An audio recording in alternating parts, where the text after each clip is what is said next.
নমস্কার। কলকাতা কথকথা আয়োজিত বৈঠকের আজ ষষ্ঠ পর্ব। ইতিহাস কোনো বিষয় নয়, একটি নিরবচ্ছিন্ন সময়। আজ যা বর্তমান, আগামীকাল তাই ইতিহাস। তাই ইতিহাসের ইতি টানা বড়ই দুষ্কর। ইতিহাস জানবার উপায় দুটি, এক সাহিত্য আর দুই হচ্ছে প্রত্নতত্ত্ব। সাহিত্য মানুষকে সত্যির কাছে নিয়ে আসে, ঠিক তেমনি প্রত্নতত্ত্ব সত্যিকে মানুষের কাছে উপহার দেয়। বর্ধন বংশের রাজা ছিলেন হর্ষবর্ধন, তার সভায় ছিলেন কবি বাণভট্ট। তিনি লিখেছিলেন হর্ষচরিত। হ্যাঁ, তার রাজকাহিনী বটে, তবে কাহিনী সেখানে রাজা। কিন্তু তাম্র শাসন থেকে আমরা জানতে পারি রাজার রাজা হয়ে ওঠার কাহিনী। পূর্বপুরুষদের নানা কথা ও বিবরণ, নাম ইত্যাদি আমরা সেগুলি থেকে পাই। ঠিক যেমন গতকাল না থাকলে আজকের কোনো অস্তিত্ব নেই এবং কোনো প্রগতিরও আশা নেই, ঠিক তেমনি তাম্র শাসন আমাদেরকে সেই কথাই জানায় বারবার করে। তাই প্রত্নতাত্ত্বিক উপাদানই এক প্রকার খনি বলা যেতে পারে, যার থেকে উঠে আসে অনেক কালো সোনা। তেমনই একটি খনি, যেখান থেকে উঠে আসতে চলেছে সেই বহু যুগের প্রলেপ দেওয়া কিছু সজীব স্মৃতি। শিল্পীর কাছে শিল্পের প্রস্তুতি আসল, আর তাকে পূজা করে, তার রস উপভোগ করে সাধারণ জনগণ বা রসিক। তাই সূত্রধারক তেমনি একটি অনুষ্ঠানকে প্রস্তুত করে। তাই এবারে সেই সময়কে তুলে ধরতে, বা বলা ভালো হারানোকে ফিরে পাওয়ার কথা আমরা নতুন করে শুনবো মূল বক্তার কাছে। আমি শ্রীমতী টুম্পা রায়কে আহ্বান জানাচ্ছি সেই সন্ধিক্ষণের দ্বারে, যে পথ ধরে আমরা পৌঁছে যাব গুপ্তধনের ঠিকানায়। শ্রীমতী টুম্পা রায়। নমস্কার। কলকাতা কথকথার আন্তর্জাতিক ষষ্ঠ বৈঠকে আপনাদের সবাইকে স্বাগত। এই অনুষ্ঠানটি সার্বিক সহায়তা করেছে BanglaLive.com। আমরা ধন্যবাদ জানাই তাদেরকে, আর ধন্যবাদ জানাই আপনাদেরকে। আজকের বক্তা ফাল্গুনী দত্ত রায়। ফাল্গুনী বাবু পেশায় ইলেকট্রিক্যাল ইঞ্জিনিয়ার, নেশায় সংগ্রাহক। নিজের পেশার কারণে ঘুরে বেরিয়েছেন পৃথিবীর নানান প্রান্তে, আর সংগ্রহ করেছেন বহু দ্রব্য। বিনীত এই মানুষটি ধীরে ধীরে গড়ে তুলেছেন একটি সংগ্রহশালা, যেখানে ফিরে দেখা যাবে আমাদের অতীতকে, আর তার পরতে পরতে লুকিয়ে আছে নানান গল্প। আসুন দেখি ফাল্গুনী দত্ত রায়ের সেই সংগ্রহের কিছু জিনিস এবং শুনি বেশ কিছু কথা। ফাল্গুনী দত্ত রায়। নমস্কার। প্রথমে সবাইকে জানাই আমার শুভ বিজয়ার আর দীপাবলির প্রীতি, শুভেচ্ছা এবং বিনম্র শ্রদ্ধা। আমাদের কলকাতা কথকথা গ্রুপের প্রাণপুরুষ বন্ধুবর চন্দ্রনাথ, তাকে আমি জানাই আমার সবিশেষ কৃতজ্ঞতা আমাদের এই গ্রুপটিকে আত্মজের মতো লালন করার জন্য। আর এটাও আমার বলা উচিত যে আমি কলকাতা কথকথা গ্রুপের প্রতি সত্যি কৃতজ্ঞ, কারণ আমার মতো অতি সাধারণ একজন সংগ্রাহককে আজকে কিছু বলার জন্য অনুরোধ করেছেন। সেই সঙ্গে আমার আন্তরিক শ্রদ্ধা নিবেদন করছি BanglaLive.comকে, যাদের সার্বিক সহায়তা ছাড়া আমাদের আন্তর্জালিক বৈঠকগুলি সম্পূর্ণতা পেত না। ধন্যবাদ জানাই BanglaLive.com-এর শ্রীমতী মৌসুমী দেবীকে এবং তীর্থঙ্কর বাবুকে, যাদের নিরবিচ্ছিন্ন সহায়তা এবং উৎসাহ আমাদের এই আন্তর্জালিক বৈঠকগুলোকে আমরা করে উঠতে পেরেছি। আজকে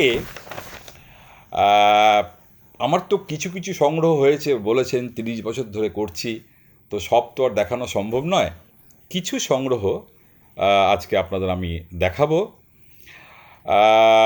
তার মধ্যে প্রথমে হচ্ছে ব্রিটিশ রাজ পরিবারের স্মারক সংগ্রহ। আপনারা হয়তো অনেকেই জানেন, ব্রিটিশ রাজা বা রানী তারা যখন রাজ্যারোহণ করেন বা তাদের যখন জয়ন্তী উদযাপন হয়, তখন তারা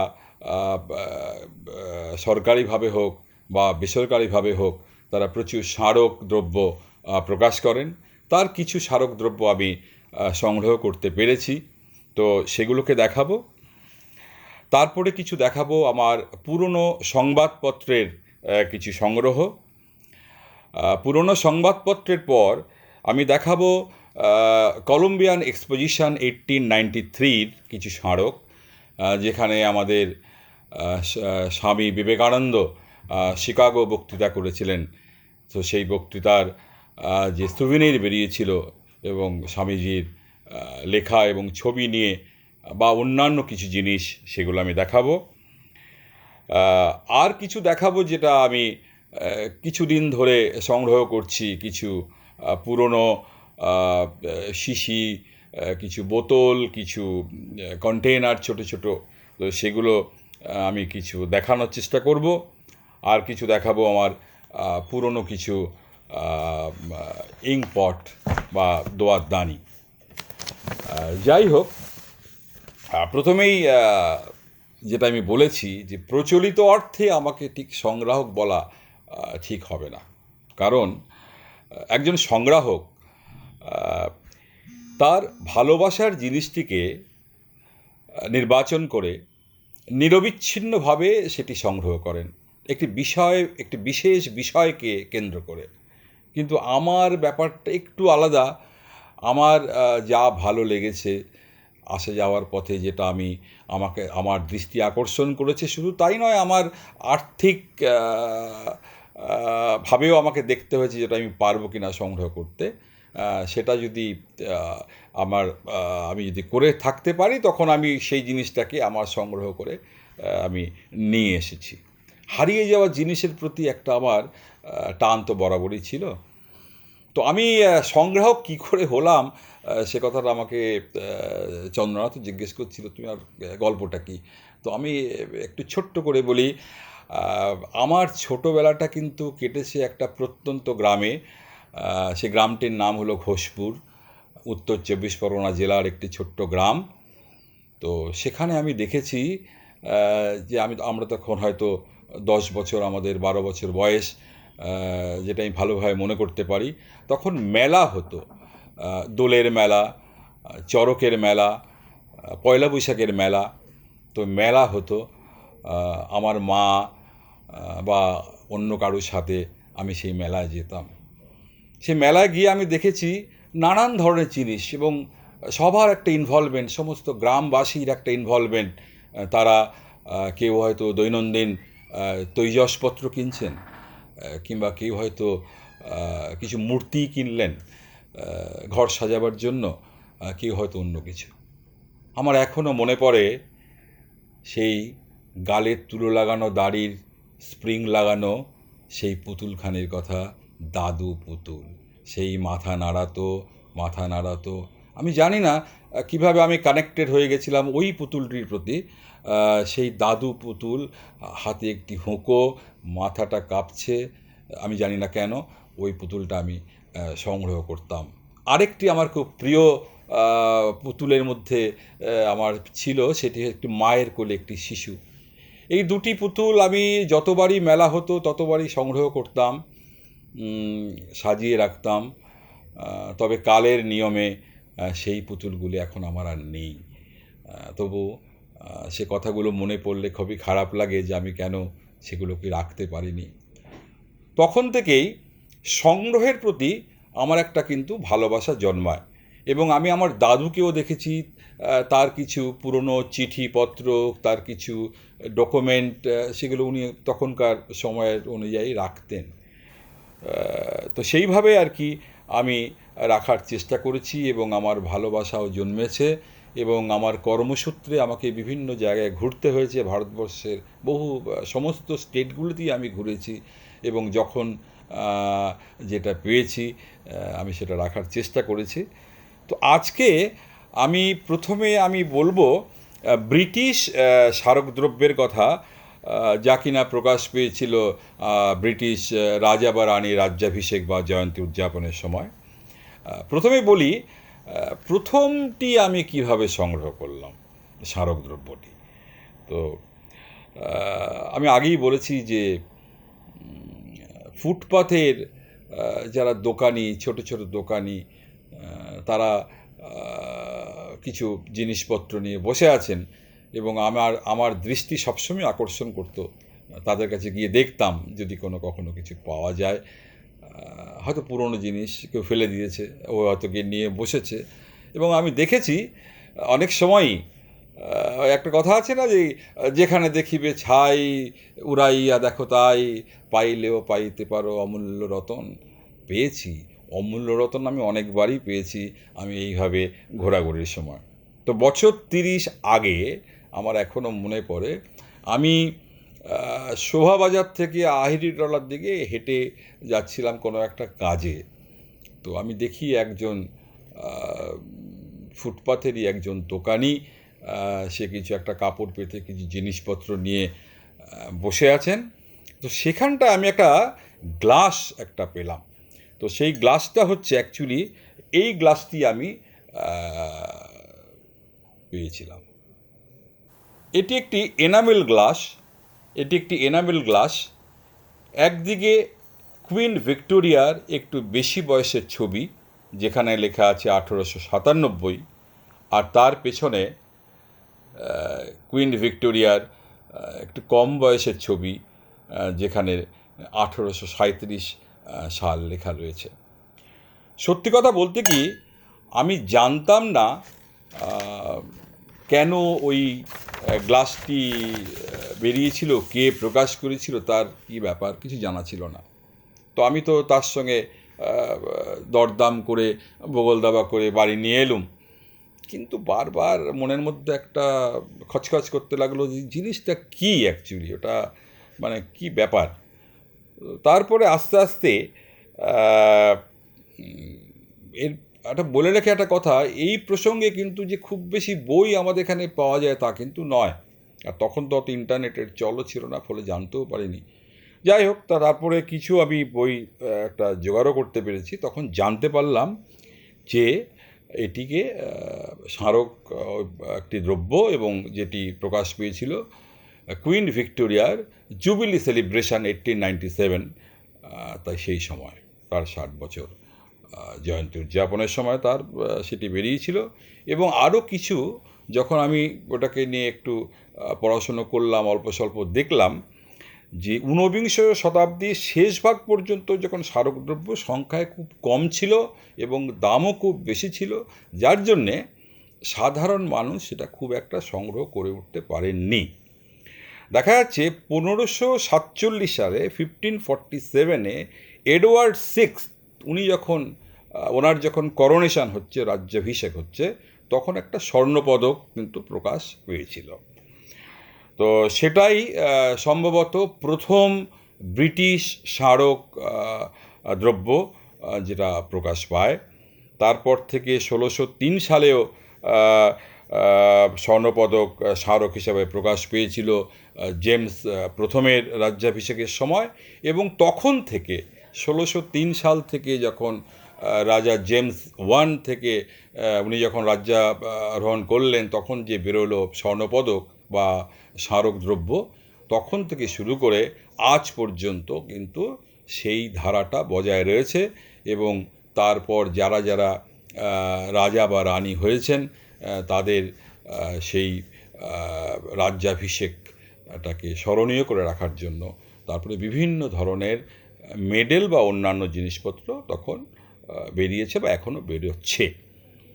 বেশিরভাগ যে স্মারকদ্রব্যগুলো পরবর্তীকালে সংগ্রহীত হয়েছে তা হলো পোর্সেলিন বা সিরামিকের কিছু পাত্র, সেটা কাপ হতে পারে, সেটা প্লেট হতে পারে, সেটা গ্লাস হতে পারে, বা এছাড়াও অনেক ধরনের কাপড়ের জিনিস বা টিন বা কৌটো, বিভিন্ন ধরনের জিনিস তখন বেরিয়েছে, যেটা কিনা পরবর্তী যুগে সাধারণ মানুষ সংগ্রহ করে রেখেছে, যেটা আমারও কিছু সংগ্রহের মধ্যে আছে, কুইন ভিক্টোরিয়ার মেইনলি জুবিলি সেলিব্রেশনের সময়কার কিছু জিনিস, তারপর এডওয়ার্ড সেভেন, তারপর জর্জ ফিফথ, তারপর জর্জ সিক্সথ, সমস্ত আমি রেখেছি। আরেকটা কথা বলি, যেহেতু ব্রিটিশরা আমাদের রুল করেছিল জর্জ সিক্সথের কার্যকাল পর্যন্ত, তো আমার কাছে আমিও সংগ্রহটা চেষ্টা করেছি কুইন ভিক্টোরিয়া থেকে জর্জ সিক্সথ পর্যন্ত রাখার, যেহেতু ওই সময়কাল পর্যন্ত ব্রিটিশরা আমাদের রুল করেছিল। তারপর কুইন এলিজাবেথ রানী হয়েছেন ব্রিটেনের, তার আমি তার খুব একটা আমার ইন্টারেস্ট নেই সেগুলোকে সংগ্রহ করা, তবে দুটো একটা কখনো সখনো পেয়েছি বটে।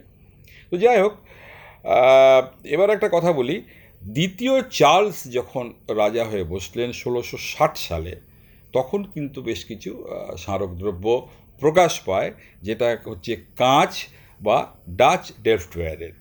তো অ্যাকচুয়ালি ওটা সিরামিকের যে আস্তে আস্তে যেটা প্রকাশ পাবে পরবর্তী সময়ে, সেটা কিন্তু শুরু হলো চার্লস সেকেন্ডের করোনেশনের সময়। এবং সেগুলো অ্যাকচুয়ালি আপনারা অনেকেই জানেন নিশ্চয়ই যে ডাচ ডেল্টওয়্যার বা ডেল্ট একটা জায়গার নাম ওখানকার হল্যান্ডের। তো সেখানকার যে নীল নকশা করা যে মৃৎপাত্র বা সিরামিক যে পাত্রগুলো, তো সেইগুলো তখন শুরু হলো আস্তে আস্তে আস্তে আস্তে। তবে একটা মুশকিলও ছিল তার সঙ্গে, যেহেতু সেগুলো সবটাই ছিল ম্যানুয়াল অপারেশান, যার জন্যে কিন্তু গণ উৎপাদন যে ব্যাপারটা সেটা কিন্তু খুব একটা হয়ে ওঠেনি, খুবই লিমিটেড সংখ্যায় আপনার এ ধরনের যে স্মারকদ্রব্যগুলো প্রকাশ পেয়েছিল।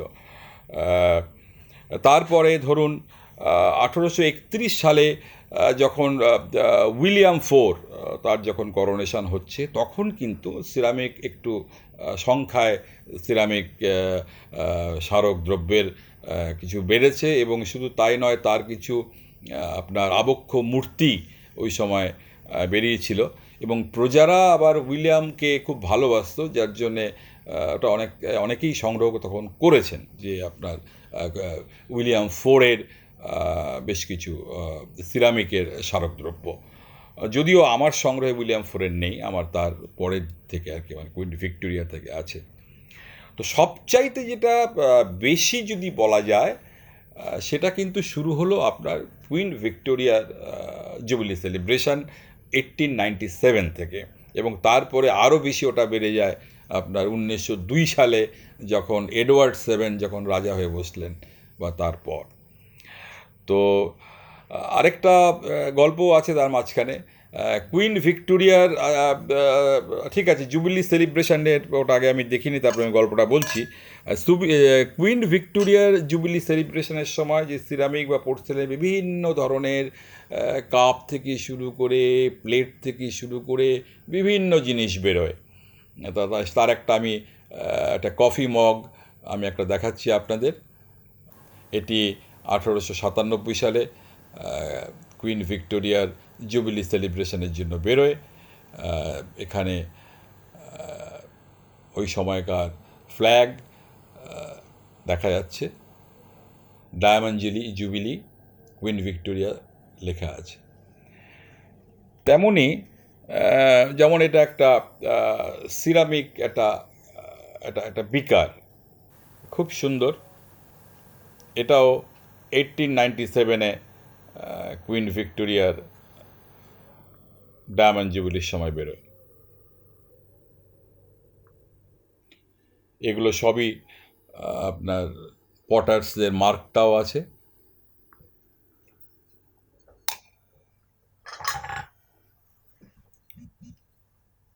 এটি আরেকটি, এখানে দেখা যাচ্ছে কুইন ভিক্টোরিয়ার কম বয়স এবং বেশি বয়স দুটি ছবি, যখন একটা 1837, একটা 1897। এখানেও দেখা যাচ্ছে আপনার দুটি ফ্ল্যাগ।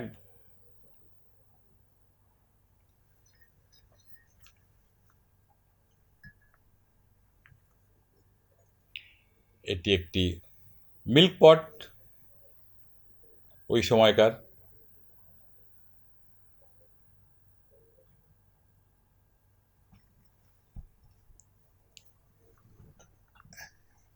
তখন সিরামিক তো একটা ব্যাপার হলো, পোর্সেলিন তারা বিভিন্ন ধরনের তখন বেরোচ্ছে। আরেকটা জিনিস তখন আমেরিকায় শুরু হলো, ওটাকে বলে প্রেসড গ্লাস। একটা প্লাঞ্জার দিয়ে গ্লাসকে মোল্ড করে সেটাকে প্রেস করে বিভিন্ন ধরনের কাপ প্লেট বানানো শুরু হলো। আমার এক্স্যাক্টলি ওই সালটা মনে নেই, তবে ওটাও খুব নিয়ারার টু 1897 সাল, তার কিছু বছর আগে। তো তখন আপনার ব্রিটেনে প্রেসড গ্লাসও চালু হয়ে গেল। তো এই একটা প্রেসড গ্লাস কুইন ভিক্টোরিয়ার jubilee celebration, god save the queen, এটি একটি পাত্র, একটি প্লেট যেখানে ক্রাউন দেখা যাচ্ছে, আর ওখানে লেখা আছে গড সেভ দ্য কুইন।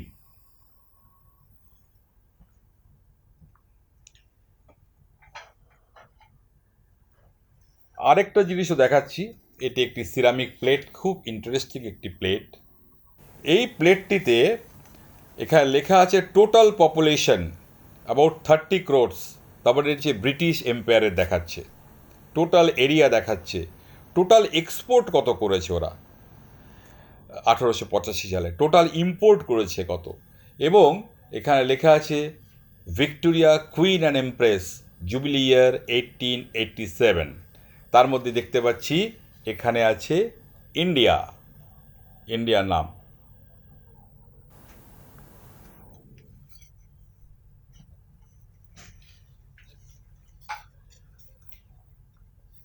এই প্লেটটিকে বলে ক্যাসেল প্লেট। কুইন ভিক্টোরিয়ার 1897 তার জুবিলি সেলিব্রেশনের সময় বেরোয় পোর্সেলিন প্লেট, যেখানে 4টে ক্যাসেলের ছবি আছে এবং লেখা আছে এমপ্রেস অফ ইন্ডিয়া। এখানে লেখা আছে এমপ্রেস অফ ইন্ডিয়া। তারপরে দেখতে পাচ্ছি Windsor castle, Balmoral castle, Osborne castle and Buckingham palace. এই 4টে জায়গারই ছবি রয়েছে যেখানে কুইন থেকেছেন। এটাকে বলে 4 ক্যাসেল প্লেট।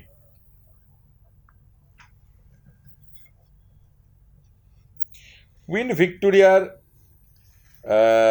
আরও কিছু জিনিস আমি পেয়েছি, যেমন ডকুমেন্ট কিছু পেয়েছি, যেমন এই একটি পেয়েছি, the funeral of queen Victoria. উনি যখন মারা গেলেন তার কিছু রিপোর্টিং, সেটাকে যেগুলো বেরিয়েছিল সেটাইতে আছে।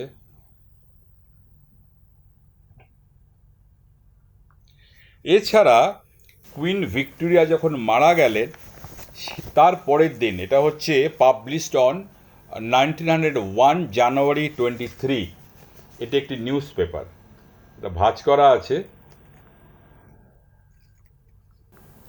এটা একটি নিউজ পেপার, এটি আমি সংগ্রহ করতে পেরেছি।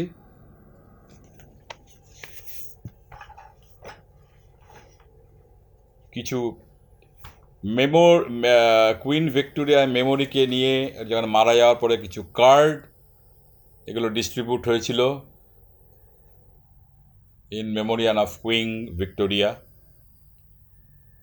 1901 সালে। পরিষ্কার সব এখানটা লেখা আছে।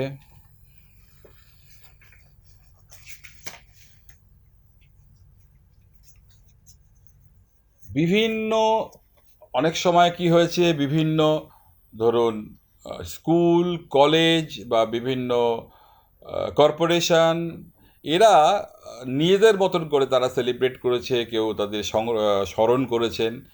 তো এটা একটি কুইন্স জুবিলি প্রোগ্রাম অর্ডার প্রতিষ্ঠান, এটা কুইন জুবিলি প্রোগ্রামটা লেখা আছে এতে।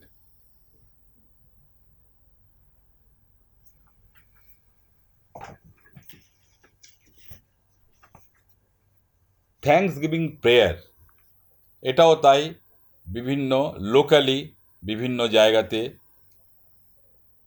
Thanks giving prayer for queen Victoria. উনি যখন মারা গেলেন, মেমোরিয়াল সার্ভিস, এটা কিন্তু অফিসিয়াল, কোনো মিনিস্টার থেকে দিচ্ছে, এটা কিন্তু অফিসিয়াল একটি প্রোগ্রাম।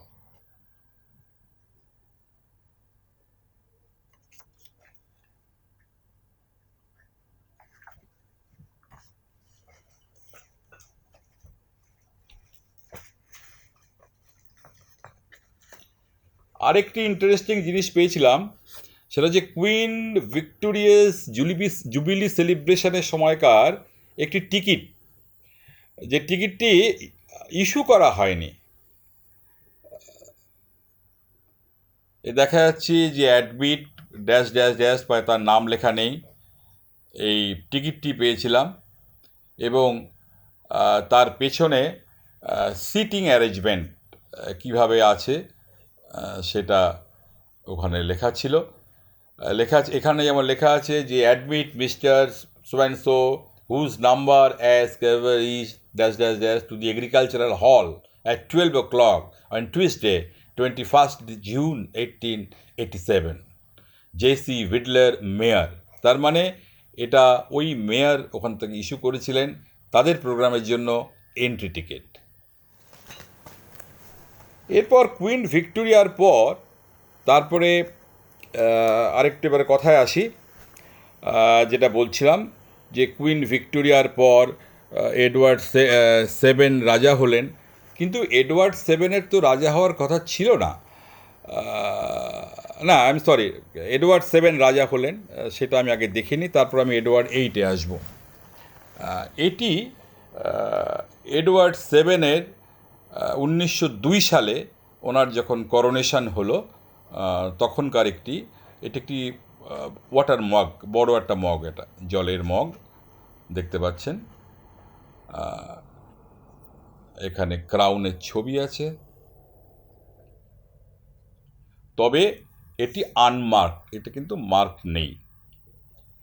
এখানে লেখা আছে king Edward 7 queen Alexandria 26 June 1902 coronation. এটা করোনেশন উপলক্ষে বেরিয়েছিল।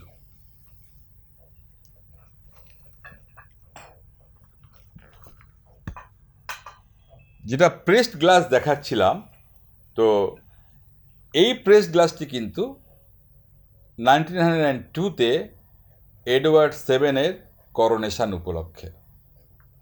বড় প্লেট, প্রেসড গ্লাস। এখানে লেখা আছে Australia, New Zealand, South Africa, Canada আর হচ্ছে ইন্ডিয়া। এখানে পরিষ্কার লেখা আছে করোনেশন জুন 26, 1902।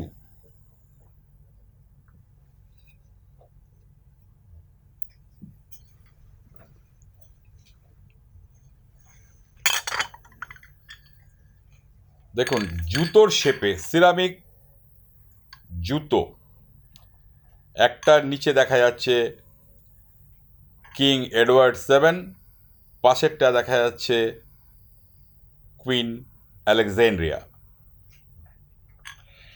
এইখানটা একটা কথা অনেক কালেক্টররা কিন্তু বলে থাকেন, এখানে দুরকমই ভার্সান রয়েছে। কেউ বলছে যে এই ব্রিটিশ স্মারকদ্রব্য যা খুশি তাই স্মারক হিসাবে প্রকাশ করেছে।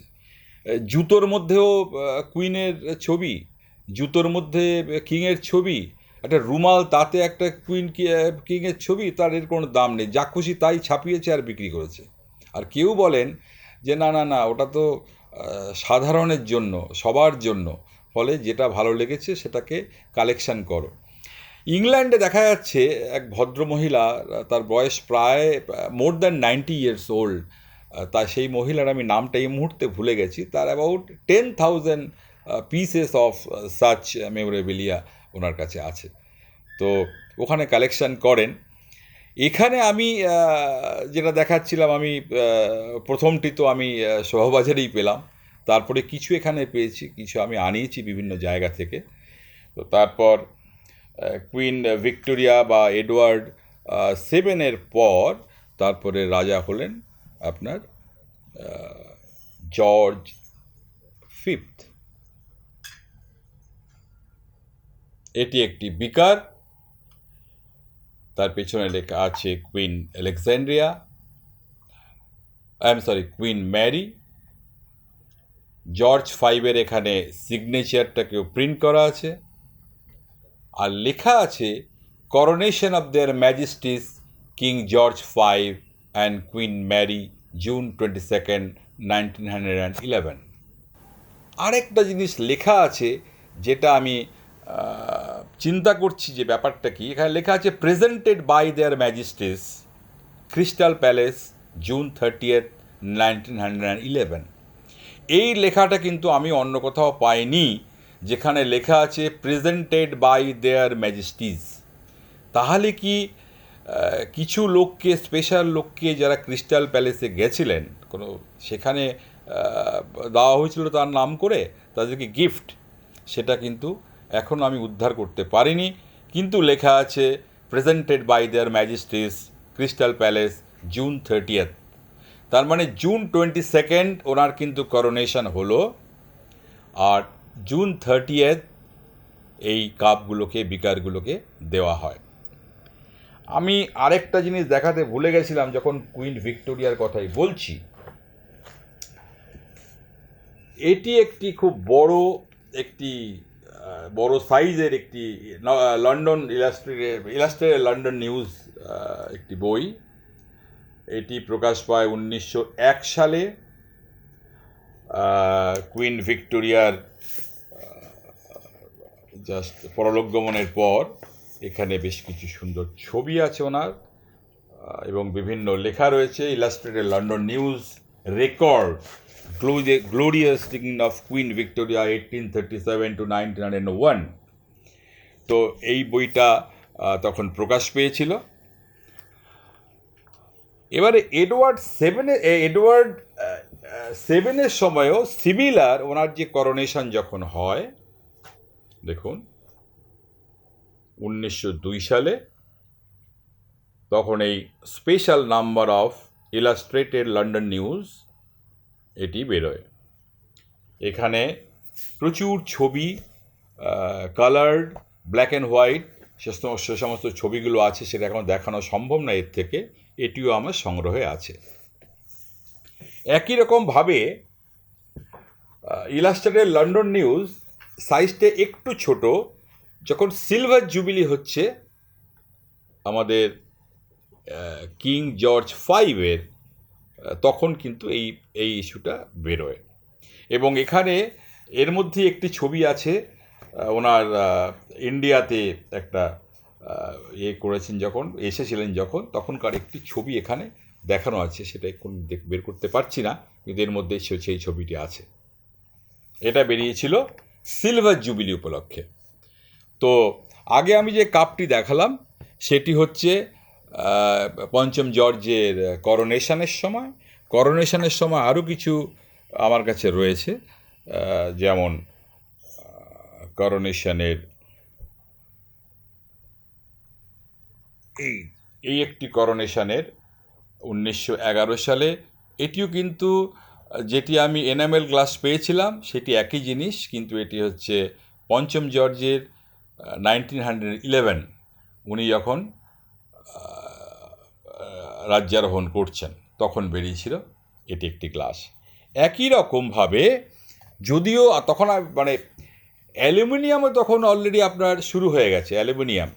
এটি এনসি লিমিটেড, একটি বিখ্যাত একটি কোম্পানি, তো তারা বের করে সিলভার জুবিলি উপলক্ষে। এটি কিন্তু একটি অ্যালুমিনিয়ামের তৈরি। এটা দিয়েছিল কারা না, বরো অফ ব্লিথ, ওখানকার যে কোনো কর্পোরেশন থেকে এটাকে দেওয়া হয়, যেখানে কিং এবং কুইনের দুটো ছবি এখানে এনগ্রেভ করা আছে।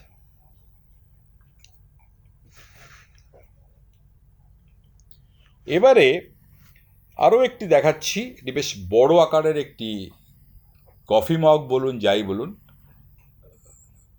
জর্জ 5-এর একটি মূর্তি। এখানে আমি দেখতে পাচ্ছি made by Mason to commemorate the silver jubilee king George 5 and queen Mary, May 6, 1935। এটি কিন্তু দেখে বোঝা যাচ্ছে এটা কিন্তু হ্যান্ডমেড, কারণ ওই যে লেখাগুলো রুল টেনে মাঝখানে লিখে তারপরে ওটাকে করা হয়েছিল, যখন এটা বোঝা যাচ্ছে সে হ্যান্ডমেড।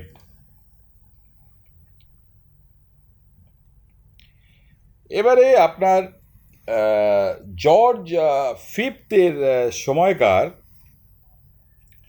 একটি জিনিস আমি সংগ্রহ করতে পেরেছি, সেটি খুবই ইন্টারেস্টিং। সিগারেট কার্ড, এটি ওনার সিলভার জুবিলি উপলক্ষে জন প্লেয়ার্স অ্যান্ড সন্স এটা বের করেছিলেন। এখানে 1066 থেকে 1935 পর্যন্ত যত ব্রিটিশ রাজা বা রানী হয়েছিলেন তাদের প্রত্যেকের ছবি এবং তাদের সম্বন্ধে ইনফরমেশন, সমস্ত রাজা বা রানীর। এখানে আমি যে লাস্টের দিকে যাই, আমি দেখতে পাবো Queen Victoria, Edward, then all up to George fifth. এটি হচ্ছে সিগারেট কার্ড।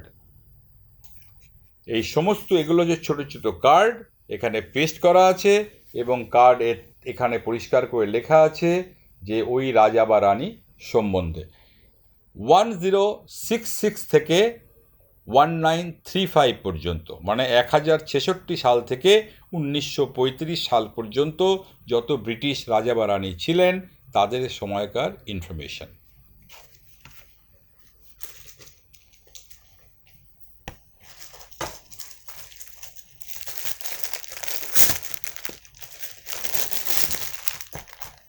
আগেই বলেছি যে সীমাবদ্ধতা নেই, মানে কি ধরনের আপনার স্মারকদ্রব্য হবে, শুধু সিরামিক বা শুধু অন্য কিছু, তা কিন্তু নয়। এখানে সব কিছুই হয়েছে। যেমন এটা একটি রুমালের বাক্স, এটা two commemorate silver jubilee of George 5, 1935। এটা কিছুই না, একটা সাধারণ জিনিস। এর ভেতরে রুমাল আছে, জাস্ট রুমাল, যেখানে 4টি রুমাল আছে, লেখা আছে জিয়া জর্জ। সেই কমেমোরেট করার জন্য তখন করা হয়েছিল। এছাড়া আমার কাছে একটি সুন্দর একটি ফোল্ডার রয়েছে, যেই ফোল্ডার, আগে বলে নিই কি লেখা আছে। To his majesty king George the fifth from his loyal subjects at Chantilly. এইটা লেখা আছে। এর ভেতরে হচ্ছে এরকম।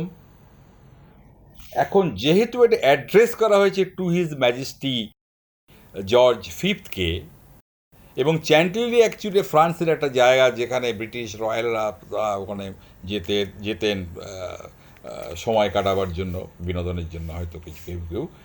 তো আমি জানি না এটা কখনো কি উনি গিয়েছিলেন বা কোনো সিগনেচারের জন্য এই ফাইলটা দেওয়া হয়েছিল কিনা সেটা জানা নেই। তবে লেখা আছে টু হিজ ম্যাজেস্টি, এই কথাটা লেখা আছে। এবারে আরও বলি, এবার আমি চলে আসি ইন্ডিয়াতে।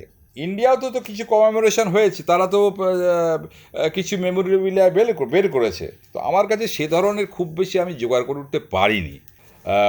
একটা জিনিস দেখা যাচ্ছে যে ক্যালকাটার সিলভার জুবিলি সেলিব্রেশনস, তার মানে কলকাতাতেও আপনার জর্জ 5-এর যখন জুবিলি সেলিব্রেশন হচ্ছে তখন কলকাতাতেও বেশ কিছু প্রোগ্রাম হয়েছিল। সেই প্রোগ্রামগুলো কি আমি বলছি কিছুক্ষণ পর। আরও একটা হচ্ছে, আমি একটা মজার একটি ব্যাচ পেয়েছি 1935-এর জুবিলি সেলিব্রেশন, কলকাতার একটি ব্যাচ আমার হাতে এসেছে। ডিটেল প্রোগ্রামটা আরেকটা এতে লেখা আছে, সেটি একটি যেমন পেয়েছি কলকাতার সংস্কৃত কলেজিয়েট স্কুল ম্যাগাজিন, তার একটি ম্যাগাজিনের একটি পাতা আমি পেয়েছি যেখানে তাদের জুবিলি সেলিব্রেশনের খবর দিয়ে এবং রাজা এবং রানী অর্থাৎ জর্জ 5 এবং কুইন ম্যারির ছবি দিয়ে এটি প্রকাশ পেয়েছে। এবারে আমি বলি আপনার কি কি অনুষ্ঠান হয়েছিল সেদিনকে। অর্থ সংগ্রহের জন্য ইউরোপিয়ান আর ভারতীয়দের মধ্যে একটা আন্তর্জাতিক ফুটবল ম্যাচ করা হয়েছিল, যেটাকে বলছি আমরা সন্তোষ চ্যালেঞ্জ কাপ। তবে 1935-এ রাজা বা রানীর যে জুবিলি সেলিব্রেশন হচ্ছে তার অর্থ সংগ্রহের জন্য একটা আন্তর্জাতিক একটা ফুটবল খেলার আয়োজন করা হয়েছিল, সন্তোষ চ্যালেঞ্জ কাপ। সেটা একটা অনুষ্ঠান হয়েছিল। আর একটা ওই কমিটি, আচ্ছা কমিটি সম্বন্ধে আগে আমি বলে নিই, কমিটিতে কারা কারা ছিলেন। কমিটিতে ছিলেন প্রদ্যোৎ কুমার ঠাকুর, তিনি ছিলেন ওখানকার প্রেসিডেন্ট, মহারাজ প্রদ্যোৎ কুমার ঠাকুর। আর ছিলেন আব্দুল হালিম গজনবী, তিনি ছিলেন সেক্রেটারি, যে জুবিলি সেলিব্রেশন কমিটি যেটা ফর্ম করা হয়েছিল কলকাতায় তার। তো কী কী করলেন, একটা হচ্ছে অর্থ সংগ্রহ করলেন খেলা দিয়ে, আরেকটা করলেন 30,000 গরিব হিন্দু লোককে খাওয়ানো হয়েছিল, 30,000 পিপল।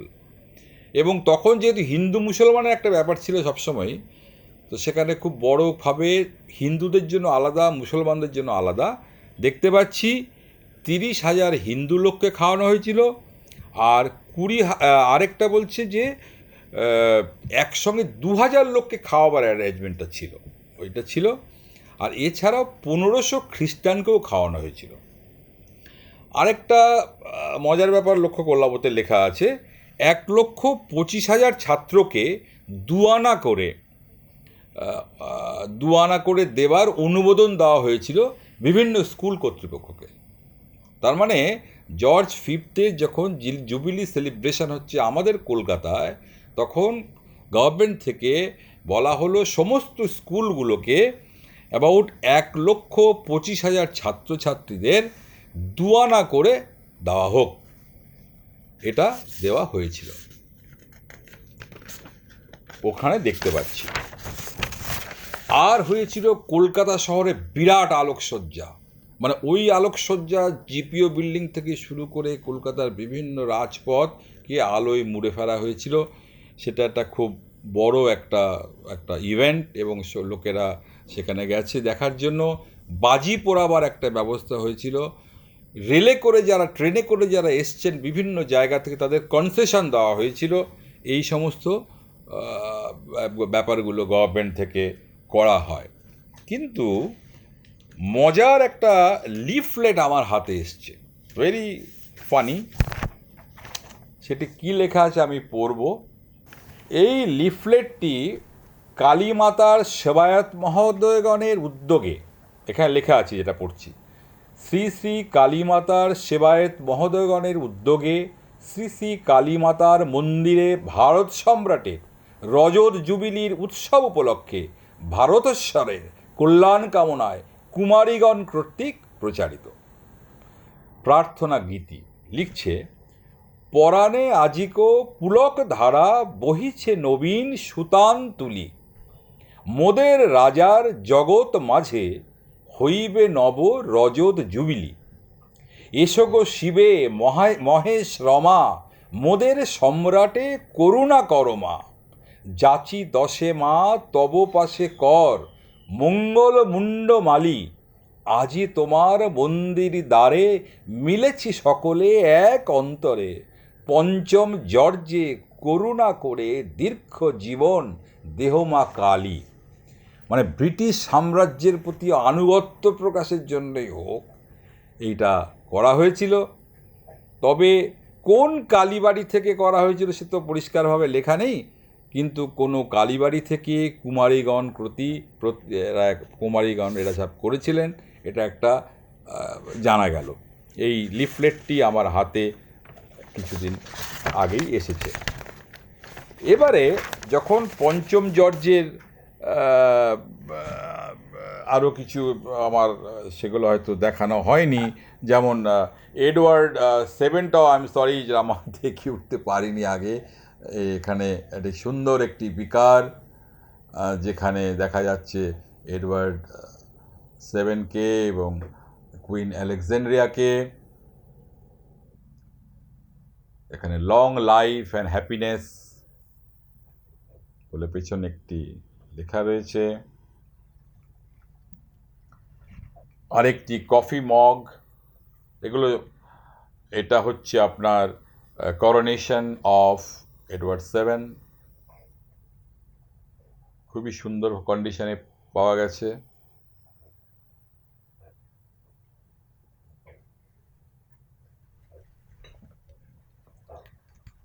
এই কাপটি জর্জ ফাইভের এবং কুইন মেরির, এগুলো সবই, এটা হচ্ছে করোনেশন।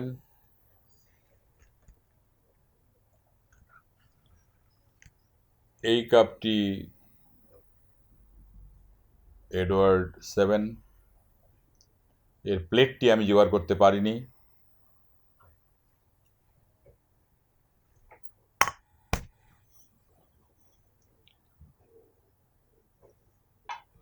এটি আরেকটি এডওয়ার্ড সেভেন জুন 1902 একটি বিকার। এখানটাও দেখছি লেখা রয়েছে প্রেজেন্টেড বাই হিজ ম্যাজেস্টি। তার মানে ম্যাজেস্টির নামে এটা কিন্তু দেওয়া হয়েছিল। কোথায়? The king's coronation dinner, the king coronation dinner, সেই উপলক্ষে এটি হয়তো তখন যারা গিয়েছিলেন তাদের দেওয়া হয়েছিল সম্ভবত।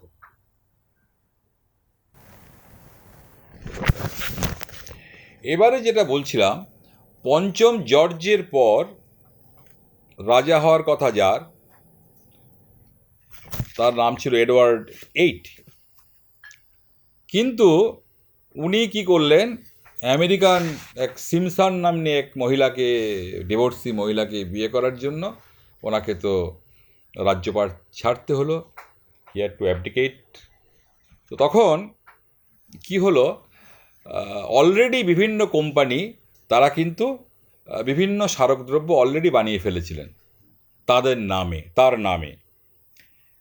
সেরকমই একটি কাপ আমার হাতে এসে পৌঁছেছে, যদিও তিনি আর রাজা হতে পারেননি, উনি রাজা হয়ে উঠতে পারেননি, কিন্তু তার নামে his majesty king Edward eight crowned May 12, 1937, but কোনোদিনই উনি রাজা হতে পারেননি। ওনার বদলে রাজা হলেন ওনার ভাই জর্জ সিক্স। তো এটি যদি অনেক নষ্ট করে ফেলা হয়েছিল, তো কিছু হয়তো রয়ে গেছিল সে সমস্ত কাপ বা অন্যান্য সামগ্রী, যেগুলো পরে সংগ্রাহকদের হাতে আসে। এবার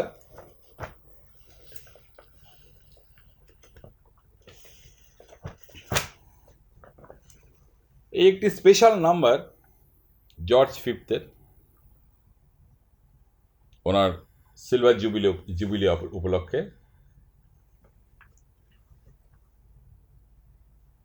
এটা একটি বড় একটি পেপার। উনি যখন মারা গেলেন, একটা মেমোরিয়াল একটি আমি সংগ্রহ করতে পেরেছি।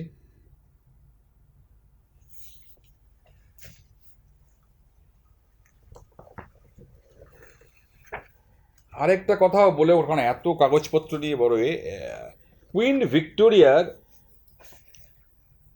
জুবিলি সেলিব্রেশনের একটা নিউজ পেপার আমি আপনাদের দেখিয়েছিলাম। এটি আরেকটি, এটা ইউএস থেকে বেরিয়েছিল, নিউ ইয়র্ক থেকে, হার্পার্স উইকলি, তারা এটি বের করে, কুইন ভিক্টোরিয়ার জুবিলি সেলিব্রেশন। আগেরগুলো ম্যাক্সিমামটাই ছিল ইংল্যান্ডের, যে নিউজ পেপার সেটাও পাবলিশ হয়েছিল ইংল্যান্ডে, বাট এটা ইউএস থেকে বেরিয়েছিল হার্পার্স উইকলি। এটি একটি আমার সংগ্রহে আছে।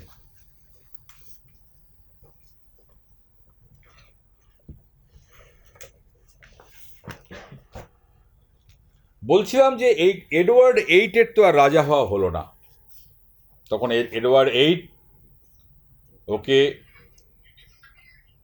তাকে অ্যাবডিকেট করতে হলো, তাকে বেরিয়ে যেতে হলো, সে রাজা আর হওয়া হলো না। তো সেই খবরের কাগজটি।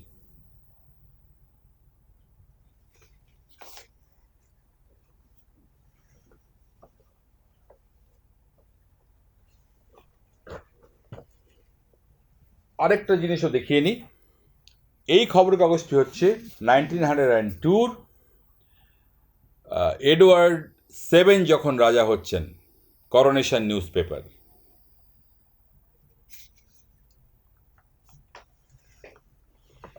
এডওয়ার্ড 8 তো রাজা হলো না, তার পরিবর্তে রাজা হলেন তার ভাই জর্জ 6, সেই করোনেশন নিউজ পেপার।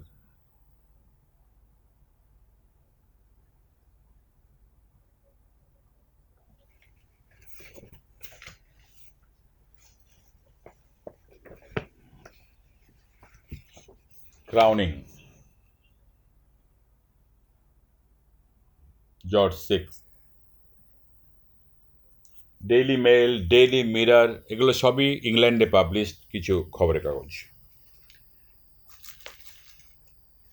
এবারে আরও একটি বাকি আছে, এখানে দেখতে পাচ্ছি আরেকটি ট্রে, ওয়াল প্লেক, যেটি জর্জ 5 করোনেশন উপলক্ষে প্রকাশ পেয়েছিল।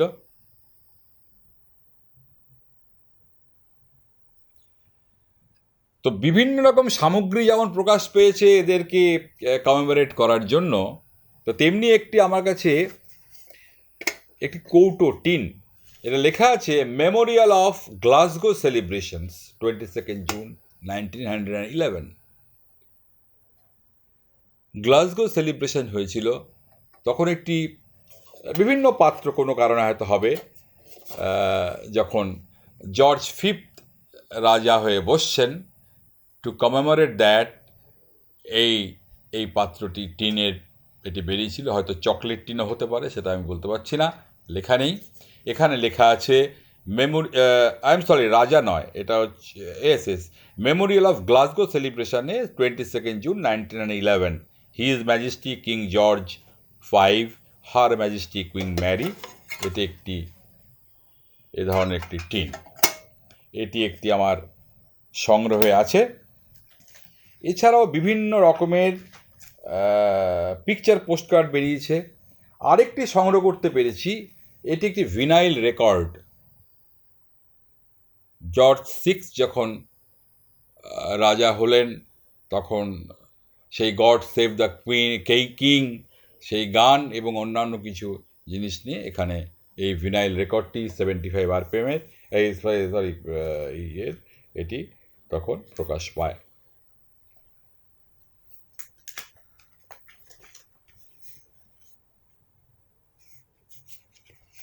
আমি আপনাদের দেখিয়েছিলাম কিছুক্ষণ আগে জর্জ 5 সময়কার জন প্লেয়ার সিগারেট কার্ড কিছু। এবার আমি দেখাচ্ছি জর্জ 6 সময়কার কিছু সিগারেট কার্ড যারা বের করেছিল, সেই জন প্লেয়ার্স সেরিমোনিয়াল ড্রেস, এটা সাবজেক্টটাকে চুজ করেছিল ওরা, বিভিন্ন যাদের ওদের যে সেরিমোনিয়াল ড্রেসগুলো আছে, তারা কখন বিভিন্ন অকেশনে যে পোশাকগুলো পরেছেন সেই পোশাকের একটি বিবরণ, এবং কারা কারা সেই পোশাকগুলো পরছেন তার একটি বিবরণ, সেই নিয়ে এই cigarette card, the coronation of king George 6 and queen Elizabeth. আরও একটি সিগারেট পিকচার পোস্টকার্ড যেটা আমি সংগ্রহ করতে পেরেছি, উইলসের সিগারেট পিকচার পোস্টকার্ড, যেটা জর্জ 6 এবং তার রানীর উপলক্ষে বিভিন্ন ধরনের পোশাক তাদের রয়্যাল ফ্যামিলির, সেটাকে নিয়ে আছে। Wills picture postcard, coronation ceremonial dress. এছাড়া আমি আর এগুলো খুব একটা দেখাতে চাইছি না, বিভিন্ন ধরনের পিকচার পোস্টকার্ড রয়েছে।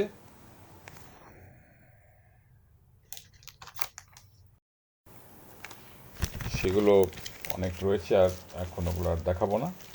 আর একটা জিনিস, দুটো জিনিস দেখাবো ব্রিটিশ রয়্যালের, যেটা এটা এটি বাকিংহাম প্যালেস থেকে কাউকে দেওয়া হয়েছিল এই চিঠিটি, এটার সঙ্গে একটি মেডেল, এখানে লেখা আছে By command of His Majesty the King, the accompanying medal is forwarded to Mr. Patrick, কিছু নাম লেখা আছে, to be worn in the commemoration of their Majesty's Silver Jubilee 6th May 1935.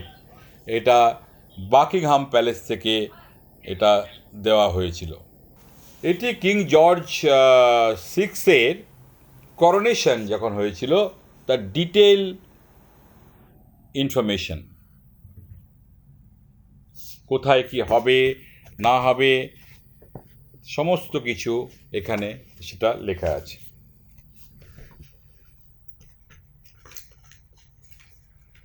এবার আমি জানি না এটা দেখতে পাবেন কি না,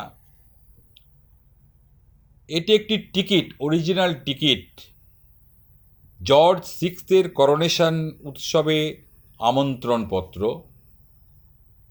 সেটা কিন্তু টিকিট। তার মানে এটা দেখা যাচ্ছে 15, আমি জানি না 15 পাউন্ড না কত।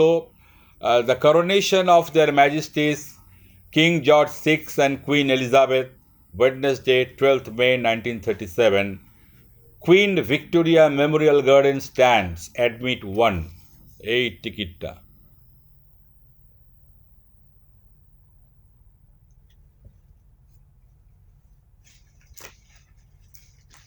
আমাদের কলকাতার কিছু দেখাচ্ছিলাম, আমরা কি করেছি জর্জ ফিফথের জুবিলি সেলিব্রেশনের সময়। দেখা যাচ্ছে আমি একটা ধুতির টুকরো পেয়েছি, মানে একটা স্যাম্পল পিস, সেখানে কিছু লেখা নেই, কিন্তু জর্জ ফিফথের একটি ছবি আছে ধুতির মধ্যে এবং লেখা আছে ক্যালকাটা। আমার ঠিক জানা নেই এটি তখনকার কিনা, মানে কমেমোরেট করার জন্য কিনা, কিন্তু এটি পেয়েছি। একটি রুমাল পেয়েছি বড় আকারের,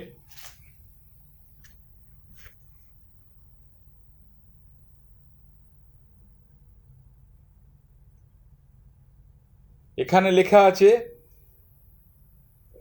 1936-এ যখন HM king George six coronation souvenir, এখানে কিন্তু ইন্ডিয়ার নামও লেখা আছে তার সাথে।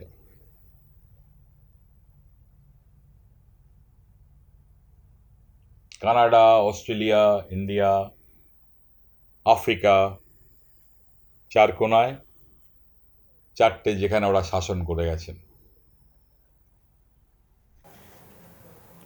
আমি ব্রিটিশ স্মারকদ্রব্য, ব্রিটিশ রাজ পরিবারের যে সমস্ত স্মারকদ্রব্য সেগুলো কিছু দেখালাম।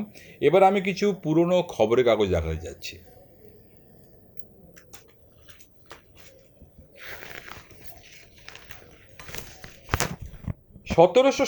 সালের লন্ডন ক্রনিকল বা লন্ডন গেজেট যেটাকে বলতো, সেই খবরের কাগজ আমি একটু ভালো করে এটাকে করে দেখাচ্ছি। এই খবরের কাগজটিতে যেটা ইন্টারেস্টিং ব্যাপার হচ্ছে, এতে আমরা দেখতে পাচ্ছি যে যেটাকে so-called black hole of Calcutta বলে, যেই বেশ কিছু লোককে একটা ঘরে বন্দি করে সিরাজদৌল্লা উনি মেরেছিলেন বলে যাই, এটা যদিও এটা পরে বলা হয়েছে না এতগুলো লোক মারা যায়নি, যাই হোক। তো সেই খবরটা এখানে পাবলিশ হয়েছিল, যেটা ইউনিভার্সাল, যেটাকে London chronicle or universal evening post বলে। এখানে একটা দেখতে পাচ্ছি যে কলকাতাকে ওরা লিখছে গোলগাতা, GOLGATHA, গোলগাতা অর ক্যালকাটা, এই কথাটা এখানে আমি লেখা দেখছি। এরকম আমি লন্ডন ক্রনিকল আমি 3টে সংগ্রহ করতে পেরেছি, 1757, 1758, একটি 1758 আর দুটি 1757 সালের লন্ডন ক্রনিকল নিউজ পেপার, যাতে করে আমরা সিরাজদৌল্লা ক্লাইভের যুদ্ধের কিছু খবর বা ব্ল্যাক হোল অফ ক্যালকাটা সম্বন্ধে কিছু জানতে পেরেছি। এটি একটি আমার পুরনো খবরের কাগজের বা ডকুমেন্টের কিছু সংগ্রহ, যেটা আমার ওল্ডেস্ট কিছু আমার যে সংগ্রহ আছে, যেগুলো হচ্ছে এটা যেমন হচ্ছে আপনার 1725 সালের দেখতে পাচ্ছি এটি ব্রিটিশ, আগে আমি এটা দেখিয়ে নিই,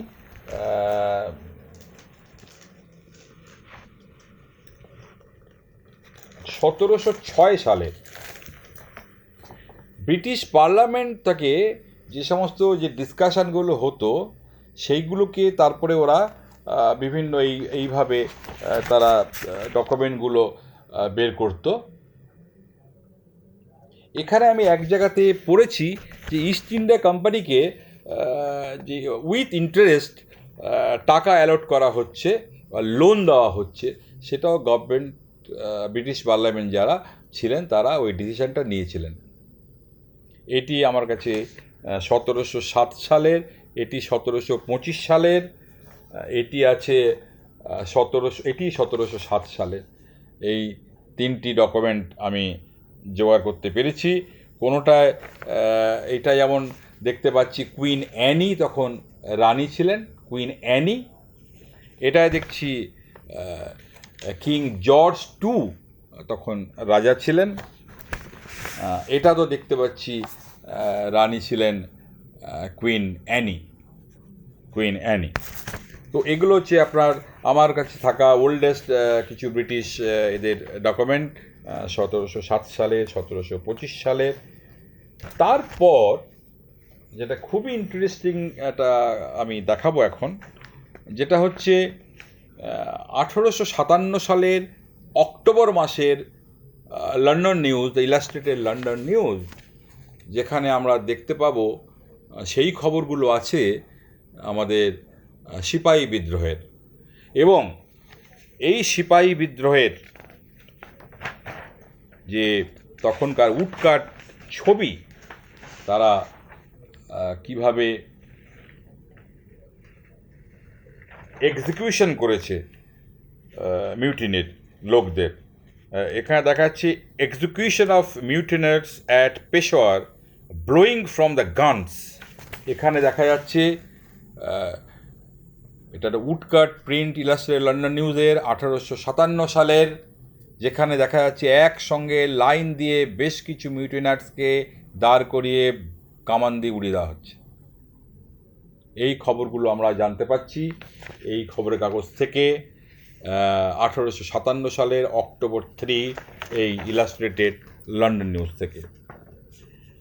এখানে আরও একটা আমার কাছে আছে 1856 সালের ফেব্রুয়ারি 23, এখান থেকে আমি দেখতে পাচ্ছি সাঁওতাল বিদ্রোহের সেই খবরের রিপোর্টিং, যেখানে আমি যে আমরা ছবি দেখতে পাচ্ছি, যেই ছবি আমরা বিভিন্ন বইতে দেখতে অভ্যস্ত, সিধু, সেই সিধুর ছবি দেখুন। এই ছবি কিন্তু এর থেকেই তারপরে সমস্ত জায়গাতে বইতে বা পরবর্তীকালে আমরা যেগুলো দেখেছি সেখানে গেছে। এই হলো সিধুর ছবি, সিধু কানু ডাহর, সেই সিধু, সেই সাঁওতাল বিদ্রোহের সেই আমাদের নেতা। এখানে দেখতে পাচ্ছি সাঁওতাল বিদ্রোহ এবং এদের যে যুদ্ধ হচ্ছে, সাঁওতালরা সাধারণ অস্ত্রশস্ত্র, তীর ধনুক নিয়ে ব্রিটিশদের কীভাবে আক্রমণ করছে, সেই খবর তারা এখানে দেখাচ্ছে। তো সেগুলো সবই তখন উটকাটে হতো, সেভাবে প্রিন্ট করে, তখন তো আর ফটো সেভাবে চালু হয়নি, যার জন্যে এরা এই ফটো ছবি এঁকে তারা করতেন। পুরনো সংবাদপত্রের মধ্যে আরও একটি জিনিস ইন্টারেস্টিং, এটি একটি অমৃতবাজার পত্রিকা 1898 সালের, 1898 সালের অমৃতবাজার পত্রিকা। এখানে দেখতে পাচ্ছি বেশ কিছু অ্যাডভার্টাইজমেন্ট, যার মধ্যে বেঙ্গল কেমিক্যালেরও একটা অ্যাডভার্টাইজমেন্ট দেখা যাচ্ছে 1898 সালের। 1898 সালের Calcutta, Friday, July 22, 1898।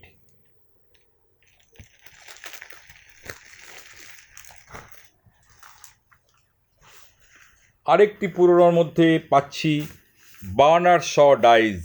Bernard Shaw মারা গেলেন, সেখানকার একটি খবরের কাগজ সেদিনকের। বার্নার্ড শ ডাইজ, এটা ইংল্যান্ডের ইভিনিং স্ট্যান্ডার্ড পত্রিকার।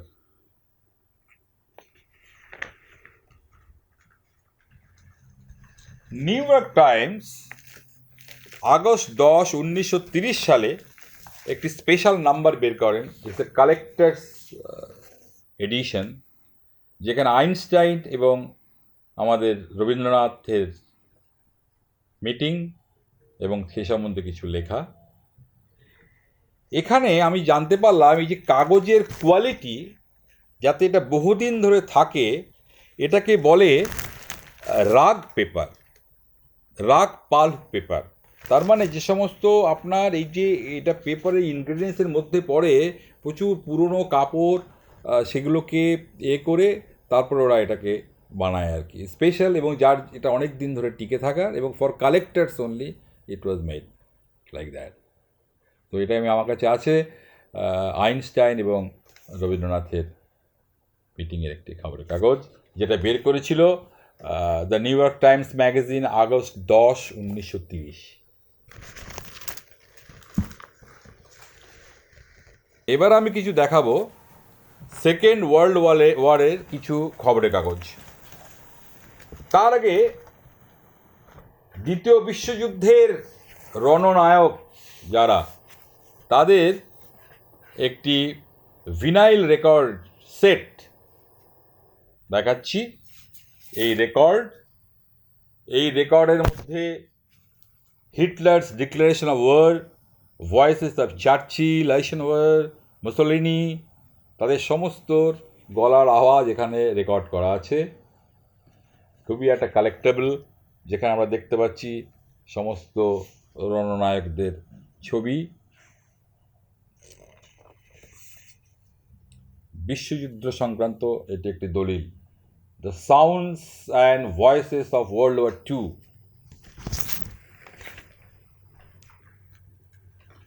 আগে আমাদের ইন্ডিয়ার খবরের কাগজ পড়ে দেখাচ্ছি। এটা হচ্ছে লন্ডনের Nazis raid London and 13 towns, 1940 August 29। বিশ্বযুদ্ধের সময়কার ছবি, দ্বিতীয় বিশ্বযুদ্ধের। Churchill, Roosevelt and Stalin meets,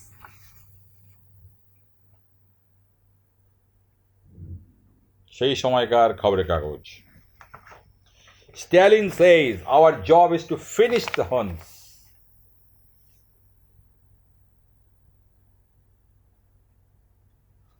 এটিও ডেইলি মিরর, লন্ডনের 1945 মে 1 নিউজ পেপার। এবারে কিছু দেখায় আমাদের পশ্চিম বাংলার কিছু দ্বিতীয় বিশ্বযুদ্ধের খবরের কাগজ, যেখানে দেখতে পাচ্ছি হিটলারের মৃত্যু রিপোর্টিং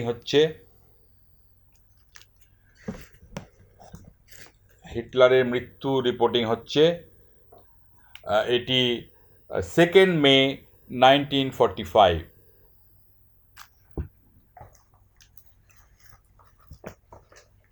এটি 8 মে, ইউরোপের যুদ্ধের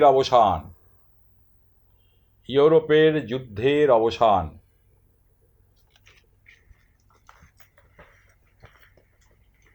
বার্লিন টোকিওর মৈত্রীর অবসান।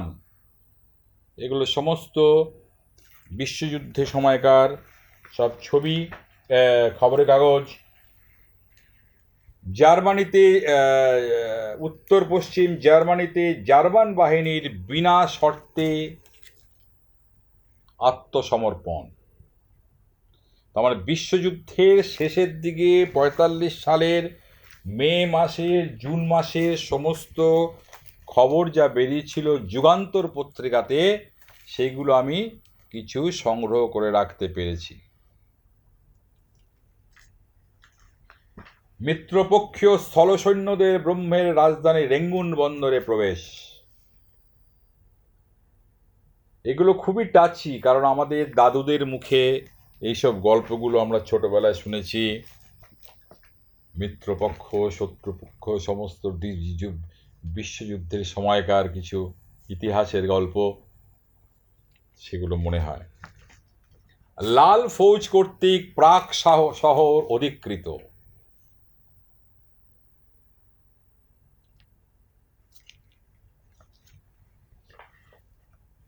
হাচিনসন্স pictorial history of the world, এটা একটা বিশ্বযুদ্ধকার সময়কার কিছু ছবি। এই এরা কন্টিনিউয়াসলি বের করে যেত প্রত্যেক সপ্তাহে এই বইটি প্রকাশ পেত বিশ্বযুদ্ধের সমস্ত খবরাখবর দিয়ে।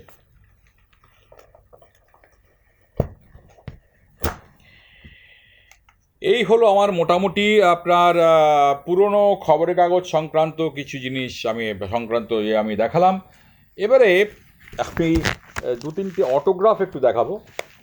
তার মধ্যে একটা অটোগ্রাফ হচ্ছে লর্ড কার্জনের, যিনি 1899 সাল থেকে 1905 সাল পর্যন্ত এই হচ্ছেন ভদ্রলোক লর্ড কার্জন।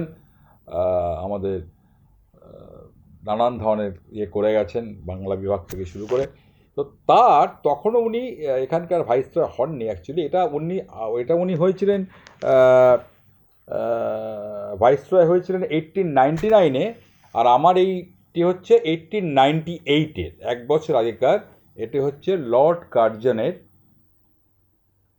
লর্ড কার্জনের একটি চিঠি, যেটি এখানে এমবস করা আছে হাউস অফ কমন্সের, যে ওটি দেখতে পাচ্ছি।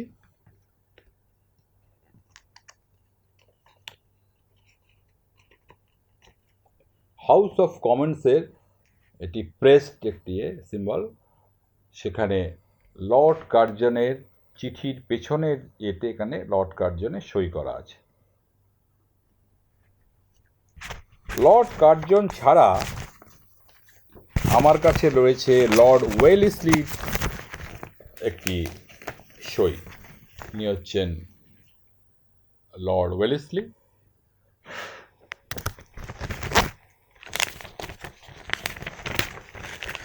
লর্ড ওয়েলেসলির একটি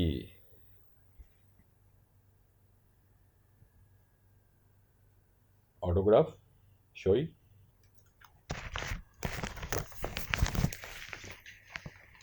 এবারে বলবো ল্যান্সডাউন, বিকজ এখানে আমাদেরও বন্ধুরা হয়তো অনেকে ল্যান্সডাউনে থাকেনও নিশ্চয়ই, আমাদের এই কলকাতা কথকতা গ্রুপের ল্যান্সডাউনের কাছাকাছি। তো ল্যান্সডাউনের ওয়াইফ, খুবই সুন্দরী মহিলা, দেখুন ছবি।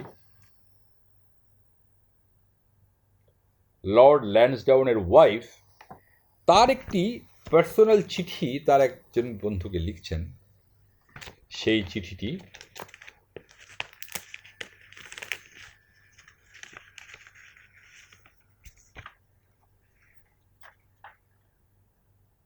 লর্ড ল্যান্সডাউনের ওয়াইফের চিঠি।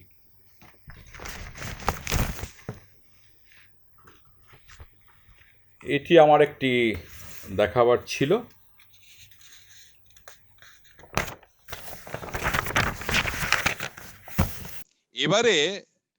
এবারে আমি বলবো আমার কিছু সংগ্রহ নিয়ে। Columbian exposition 1893। আপনারা অনেকেই জানেন 1893-তে আমেরিকা গভর্নমেন্ট ঠিক করলেন যে আমরা এমন একটা কিছু অনুষ্ঠান করব, এমন একটা মেলা করব যেটা সারা পৃথিবী দেখবে। এত বড় মেলা পৃথিবীর আর কোথাও হয়নি। তো তখন শিকাগোকে সিলেক্ট করে একটা অনুষ্ঠান কিভাবে করা যায় চিন্তা ভাবনা হলো। তো ক্রিস্টোফার কলম্বাসের আমেরিকার আবিষ্কারের 400 বছর উপলক্ষে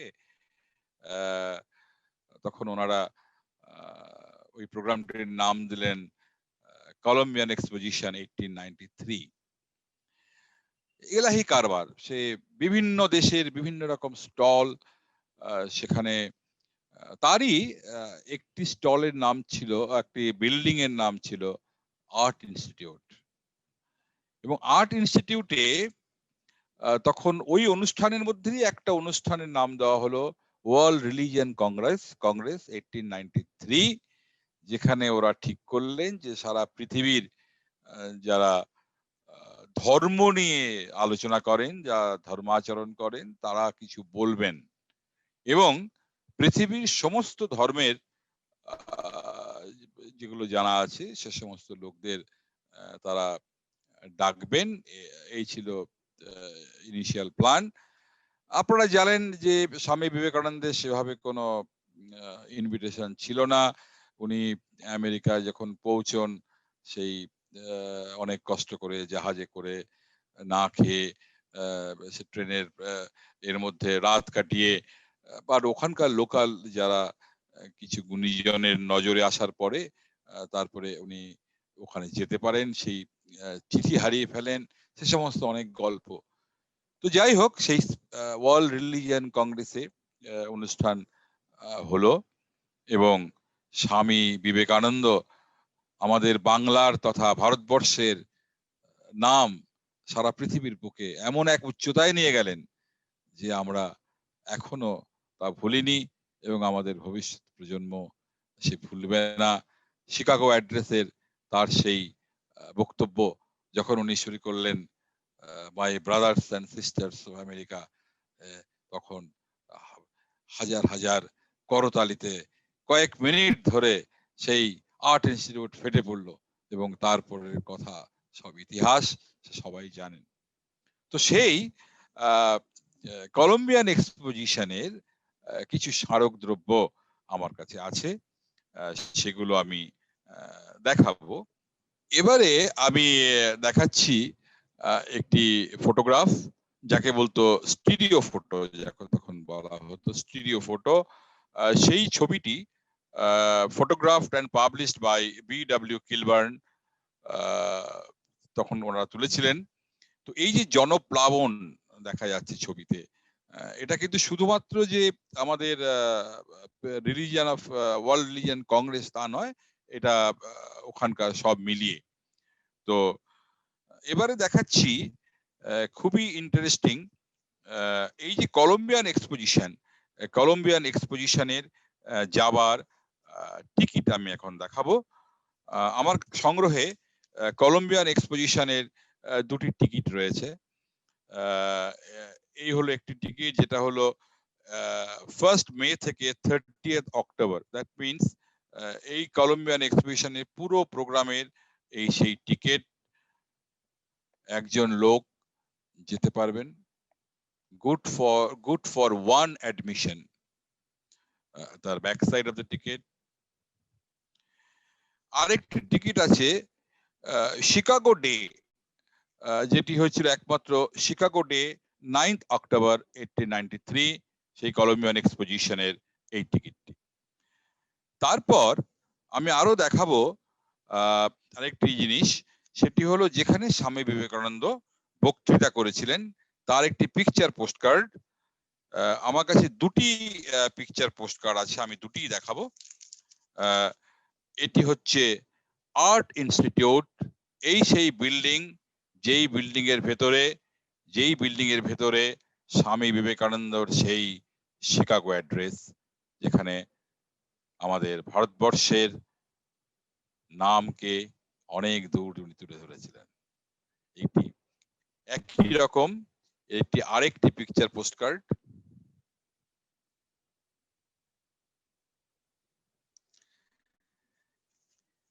এবারে এটি কিন্তু প্রথম একটি পিকচার পোস্টকার্ড, যেটি হচ্ছে official souvenir postal world Columbian exposition, যেটি 1893 তে এই চিঠিটি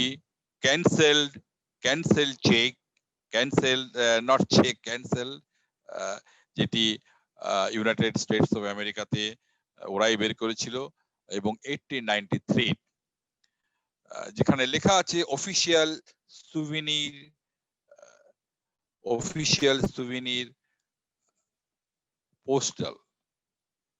ওকে, এবারে আমি দেখাবো কলম্বিয়ান এক্সপোজিশন 1893 এর অফিসিয়াল গাইড বুক। এই বইটি কলম্বিয়ান এক্সপোজিশন অথরিটি এটি পাবলিশ করেছিলেন।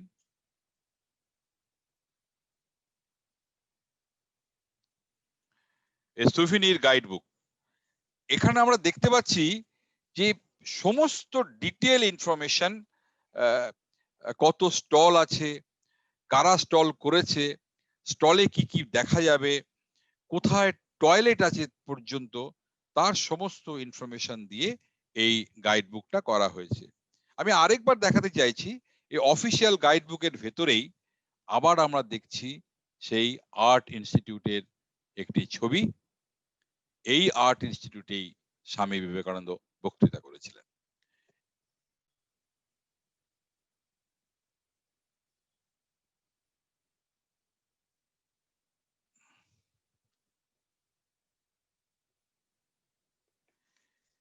এবার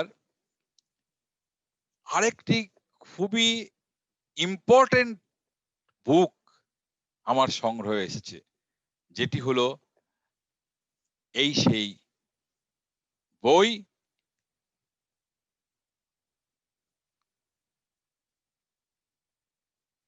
এই সেই বই যেখানে স্বামী বিবেকানন্দের নবম দিনের 9th ডে উনি যে লেকচার দিয়েছিলেন সেই রিলিজিয়ান কংগ্রেসে, সেই বক্তৃতাখানি এখানে লিপিবদ্ধ আছে। শুধু তাই নয়, স্বামী বিবেকানন্দের 1893-তে তোলা তখনকার একটি ছবি এই এই এই বইটিতে স্থান পেয়েছে। এটি একটি খুব বড় ব্যাপার। স্বামী বিবেকানন্দের ছবি এবং নবম দিনের তার ভাষণ। এখানে বলা প্রয়োজন যে বইটি আমার হাতে এলো কি করে। এরও একটি গল্প আছে। এই বইটি আমি কিনেছিলাম, তার আগে একটু দেখিয়ে নিই। মিস্টার হিগলি বোথাম, ইনি ছিলেন প্রেসিডেন্ট এই রিলিজিয়ান কংগ্রেসের। ওনারাই এটি পাবলিশ করেন। এটি ভলিউম 2, ভলিউম 1 নয়, এটা ভলিউম 2।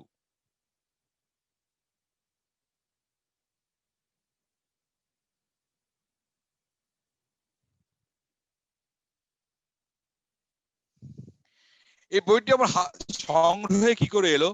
এরকম একটি ইম্পর্টেন্ট একটি বই, যার পরতে পরতে ইতিহাস।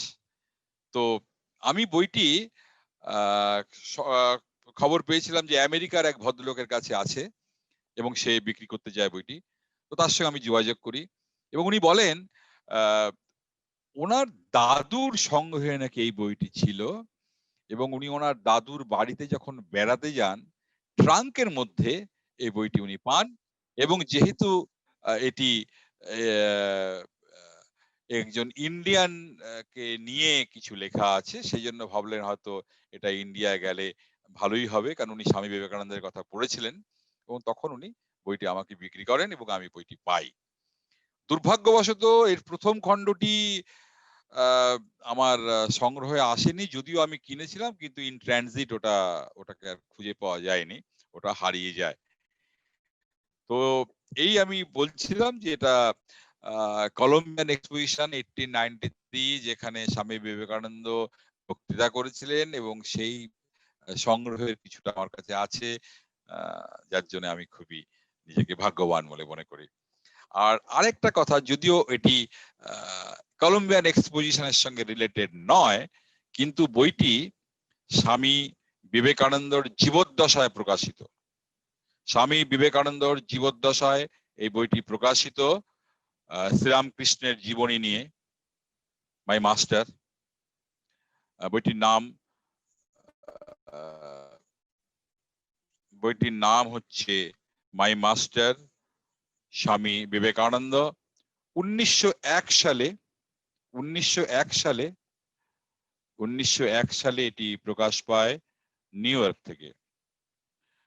স্বামীজি 1902 সালে উনি দেহ ছাড়েন। 1901 সালে এটি পাবলিশড হয় স্বামীজির জীবদ্দশায়। তো এটিও আমি আমেরিকা থেকে সংগ্রহ করেছিলাম। এবারে আমি কয়েকটি আমার পুরনো শিশি বোতল আমি দেখাবো। প্রথমেই যেটি দেখাবো সেটি এইচ বোস, হেমেন্দ্রমোহন বোস, বিখ্যাত একজন বাঙালি এন্টারপ্রেনিয়র, যিনি তখনকার দিনে দেখিয়ে দিয়েছিলেন যে বাঙালি পিছিয়ে থাকতে জানে না। শুধু যে উনি পারফিউম করেছেন তা কিন্তু নয়, বিভিন্ন পারফিউম, বিভিন্ন রকমের কেশ তেল, ফোনোগ্রাফ রেকর্ড থেকে শুরু করে বিভিন্ন রকমের জিনিস উনি করেন এবং খুব ভালোভাবে সেগুলো চলে, সেটা সবচেয়ে বড় কথা। তো আমি আজকে দেখাবো একটা কুন্তলিন তেলের, আপনারা নিশ্চয়ই এর নাম শুনেছেন। কুন্তলিন তেল খুব বিখ্যাত একটি তেল। কুন্তলিন তেলটা বোধহয় 4 রকমভাবে বোধহয় তার ছিল, বিভিন্ন রকমের কুন্তলিন তেল। এবং সেই কবিতাটিও খুবই বিখ্যাত, যেটা আমরা অনেকেই জানি, যে কেশে মাখো কুন্তলিন, রুমালেতে দেলখোস, পানে খাও তাম্বুলিন, ধন্য হোক এইচ বোস। এই এইচ বোস মানে হেমেন্দ্রমোহন বোস, যার সঙ্গে রবীন্দ্রনাথের খুবই সখ্যতা ছিল, সেই উনি কুন্তলিন তেল যেটা তৈরি করতেন এবং বিক্রি করতেন, সেখান থেকে জানতে পারি যে সেই কুন্তলিন তেল আপনার নকলও পাওয়া যেত তখন বাজারে। নকল তেলে নাকি ছেয়ে গেছিল কুন্তলিন তেল, সেজন্য হেমেন্দ্রমোহন বোস তখনকার দিনে সে স্টার থিয়েটারে নাটক হচ্ছে, এটা ড্রপ সিনে সেই আপনার অ্যাডভার্টাইজমেন্ট হচ্ছে কুন্তলিন তেল সম্বন্ধে। এটা নিউ কনসেপ্ট, তখনকার দিনে ভাবাই যায়নি আগে। সেই ড্রপ সিন চলে গেল, তখন তার উপরে সেই আপনার কুন্তলিন তেলের অ্যাডভার্টাইজমেন্ট। এই খবরগুলো আমি পেয়েছি বোতলের নানা প্রকার কৌতুক, কৃষ্ণপ্রিয় দাশগুপ্ত লেখা একটি বই, বা বাংলা বিজ্ঞাপন পরিক্রমা থেকে। তো এখানে যেটা বলছিলাম যে কুন্তলিন তেল, এই একটি কুন্তলিন তেলের শিশি, হ্যাঁ, কিন্তু খুবই আমার দুর্ভাগ্য, শিশিটি আমার কাছে ঠিকঠাক নেই, একটু ভেঙে গেছে। কুন্তলিন লেখা আছে, পড়ছি আমি, কুন্তলিন এইচ বোস ক্যালকাটা পারফিউমার। এই হচ্ছে কুন্তলিন তেলের একটি শিশি।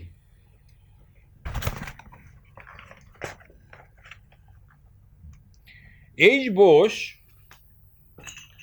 তেল, বিভিন্ন ধরনের পারফিউম, ওডিকোলন, বিভিন্ন জিনিস তৈরি করছেন তখন, প্রচুর তার নাম ডাক।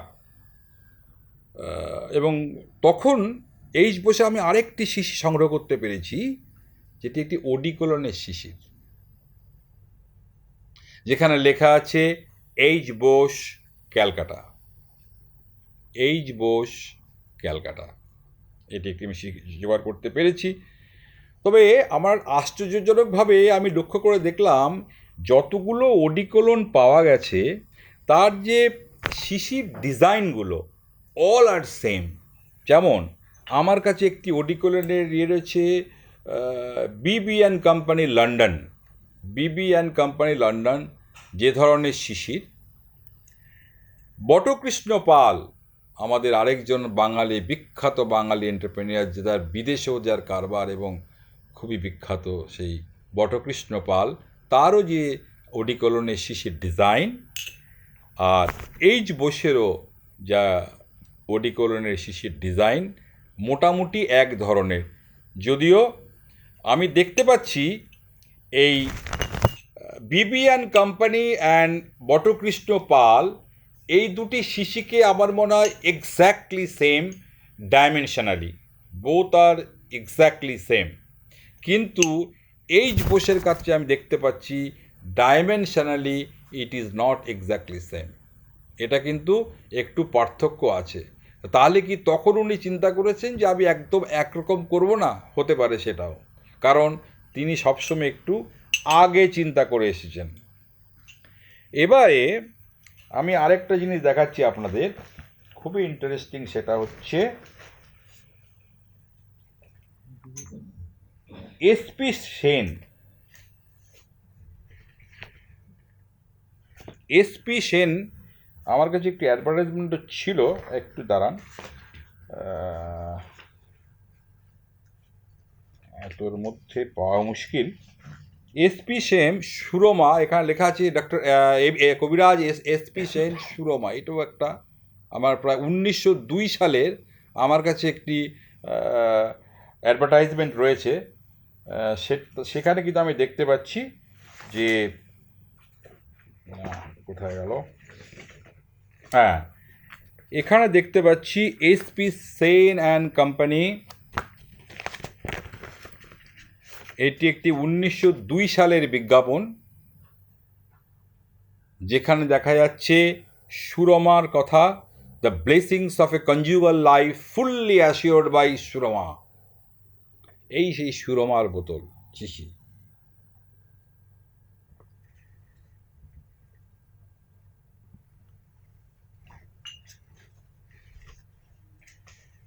শক্তি ঔষধালয় 1901 সালের আয়ুর্বেদ কোম্পানি, বিরাট বড় একটি কোম্পানি, যেখানে অধ্যক্ষ মথুরবাবু ছিলেন। ওনারই এটা শুরু করা একটি সর্ববৃহৎ একটি আয়ুর্বেদিক ভবন, শক্তি ঔষধালয়। সেই শক্তি ঔষধালয়ের একটি 1947 সালের এই বিজ্ঞাপনটি, শক্তি ঔষধালয়। মধ্যম নারায়ণ তেল, শক্তি ঔষধালয়, এতে এখনো তেলও রয়েছে বেশ কিছুটা, বাতের ব্যথার তেল সম্ভবত, বেশ কিছুটা তেল এর মধ্যে রয়েছে। মধ্যম নারায়ণ তেল, যেখানে অধ্যক্ষ মথুরবাবুর ছবিও রয়েছে এখানে। তারপরেই যার নাম না করলে হবেই না, সে হচ্ছে PM Bagchi. PM Bagchi, H Bose যেরকম যতখানি নাম করেছিলেন, পিএম বাগচি ততখানি নাম করেছেন, এবং পিএম বাগচি কিন্তু এখনও আছেন, সবচেয়ে বড় কথা। যদিও তাদের প্রোডাক্ট সবগুলো হয়তো এখন আর তৈরি করেন না, হয়তো এখন পাবলিশিংই বেশিরভাগ, কিন্তু তবু পিএম বাগচি আছেন, যে 1883 সালে কিশোরীমোহন বাগচি মহাশয় যে কোম্পানি প্রতিষ্ঠা করে গেছেন, সে এখনও চালু আছে। সে পিএম বাগচি প্রায় 22 রকমের সুগন্ধি তৈরি করতেন, 22 রকমের। তার নামগুলো ছিল সুন্দর মজার। কোনোটার নাম কুমোদিনী, খস, কামিনী কুসুম, বেলা, চামেলি, চম্পক, হেনা, জেসমিন, বকুল, এই সমস্ত সুগন্ধের নাম ছিল। তো আমি কিছু সুগন্ধি বোতলের আমি সংগ্রহ করতে পেরেছি পিএম বাগচির।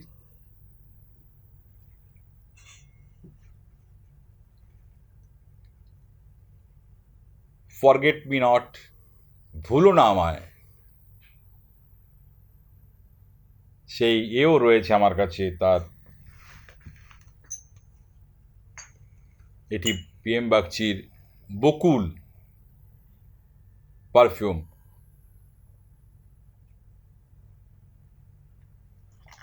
পিএম বাগচির নাম উচ্চারণ করলে কালীর কথা আসবেই, কারণ সেই কিশোরীমোহন বাগচি তো প্রথমে কালি দিয়েই শুরু করতেন, নিজেই কালি তৈরি করতেন, তার লেভেলিং হতো, তার ওয়াইফ করতেন বাড়িতে, তারপর সে বিক্রি করা হতো।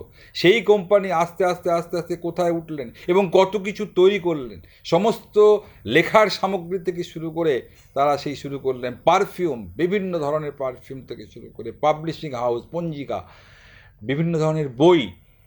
সেই পিএম বাগচির একটি আইডিয়াল কালি, যদিও খুব একটা পুরনো নয়, তবু আমার কাছে আছে একটি আইডিয়াল কালি, কালি সমেত আছে কয়েকটি বোতল, ছোট কয়েকটি আছে আমার কাছে, তার মধ্যে এটি একটি।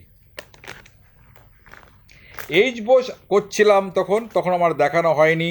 দেলখোসের কথা বলেছি, তাও দেখানো হয়নি। এই সেই দেলখোসের একটি পারফিউমের বোতল।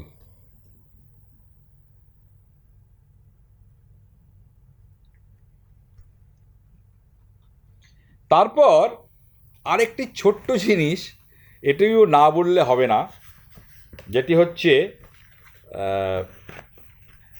ডাবর।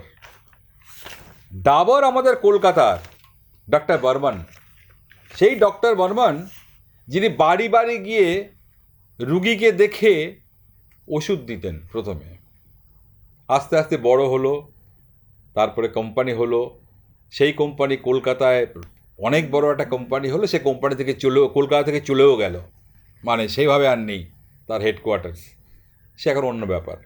তো ডক্টর বর্মন। আর আরেকটা কথা হবে, ডাবর নামটা কী করে ডাবর হলো? DABUR, ডাবর। ডাবরের ডাক্তারবাবু ডা, আর বিউর হচ্ছে বর্মনের বর, এই ডাবর। এটি একটি ছোট্ট একটি ওষুধের শিশির, যেটি তৈরি হয়েছিল জার্মানিতে, এবং এখানে পরিষ্কার লেখা রয়েছে doctor SK Barman, Calcutta. Very nice collectible, সুন্দর একটি ওষুধের শিশি। আমার মনে হয় ওষুধটা ঢালার জন্য এখানে এও করা রয়েছে। আরেকটি জিনিস আপনাদের না দেখালে হবে না, সেটা হচ্ছে এই কলকাতা শহরেই একটি বিদেশি ইংল্যান্ডের একটি কোম্পানি, তার নাম হচ্ছে স্মিথ অ্যান্ড স্ট্যানস্ট্রিট অ্যান্ড কোম্পানি। তারা তাদের ডাক্তারও ছিল, ওষুধও তারা বিক্রি করতেন। প্রথম কথা, এটি একটি প্রেসক্রিপশান। 1874 সালের 8ই এপ্রিল এটি একটি প্রেসক্রিপশান। এটি 1874 সালের একটি প্রেসক্রিপশান। এই প্রেসক্রিপশানটি যে দেওয়া হতো, কি সুন্দর, দেখুন কি সুন্দরভাবে দেওয়া হতো। এই প্রেসক্রিপশানটি এতে ভরা ছিল, prescription two Babu Himul Babu, something like that is written, cash ₹2, dispensed by Smith and Stanstreet. এটি করে একটা সুন্দর একটা খামে ভরে এটাকে দেওয়া হতো। এবারে স্মিথ অ্যান্ড স্ট্যানস্ট্রিটের একটি আমি ওষুধও সংগ্রহ করতে পেরেছি। এই দেখুন, এতে ওষুধ এখনও আছে, স্মিথ অ্যান্ড স্ট্যানস্ট্রিট, যাতে লেখা আছে Smith and Stanstreet, Calcutta, Howrah and Darjeeling. তার মানে 3 জায়গাতে ওদের ব্রাঞ্চ ছিল, বোঝা যাচ্ছে, যেটার মধ্যে এখনও ওষুধ রয়েছে।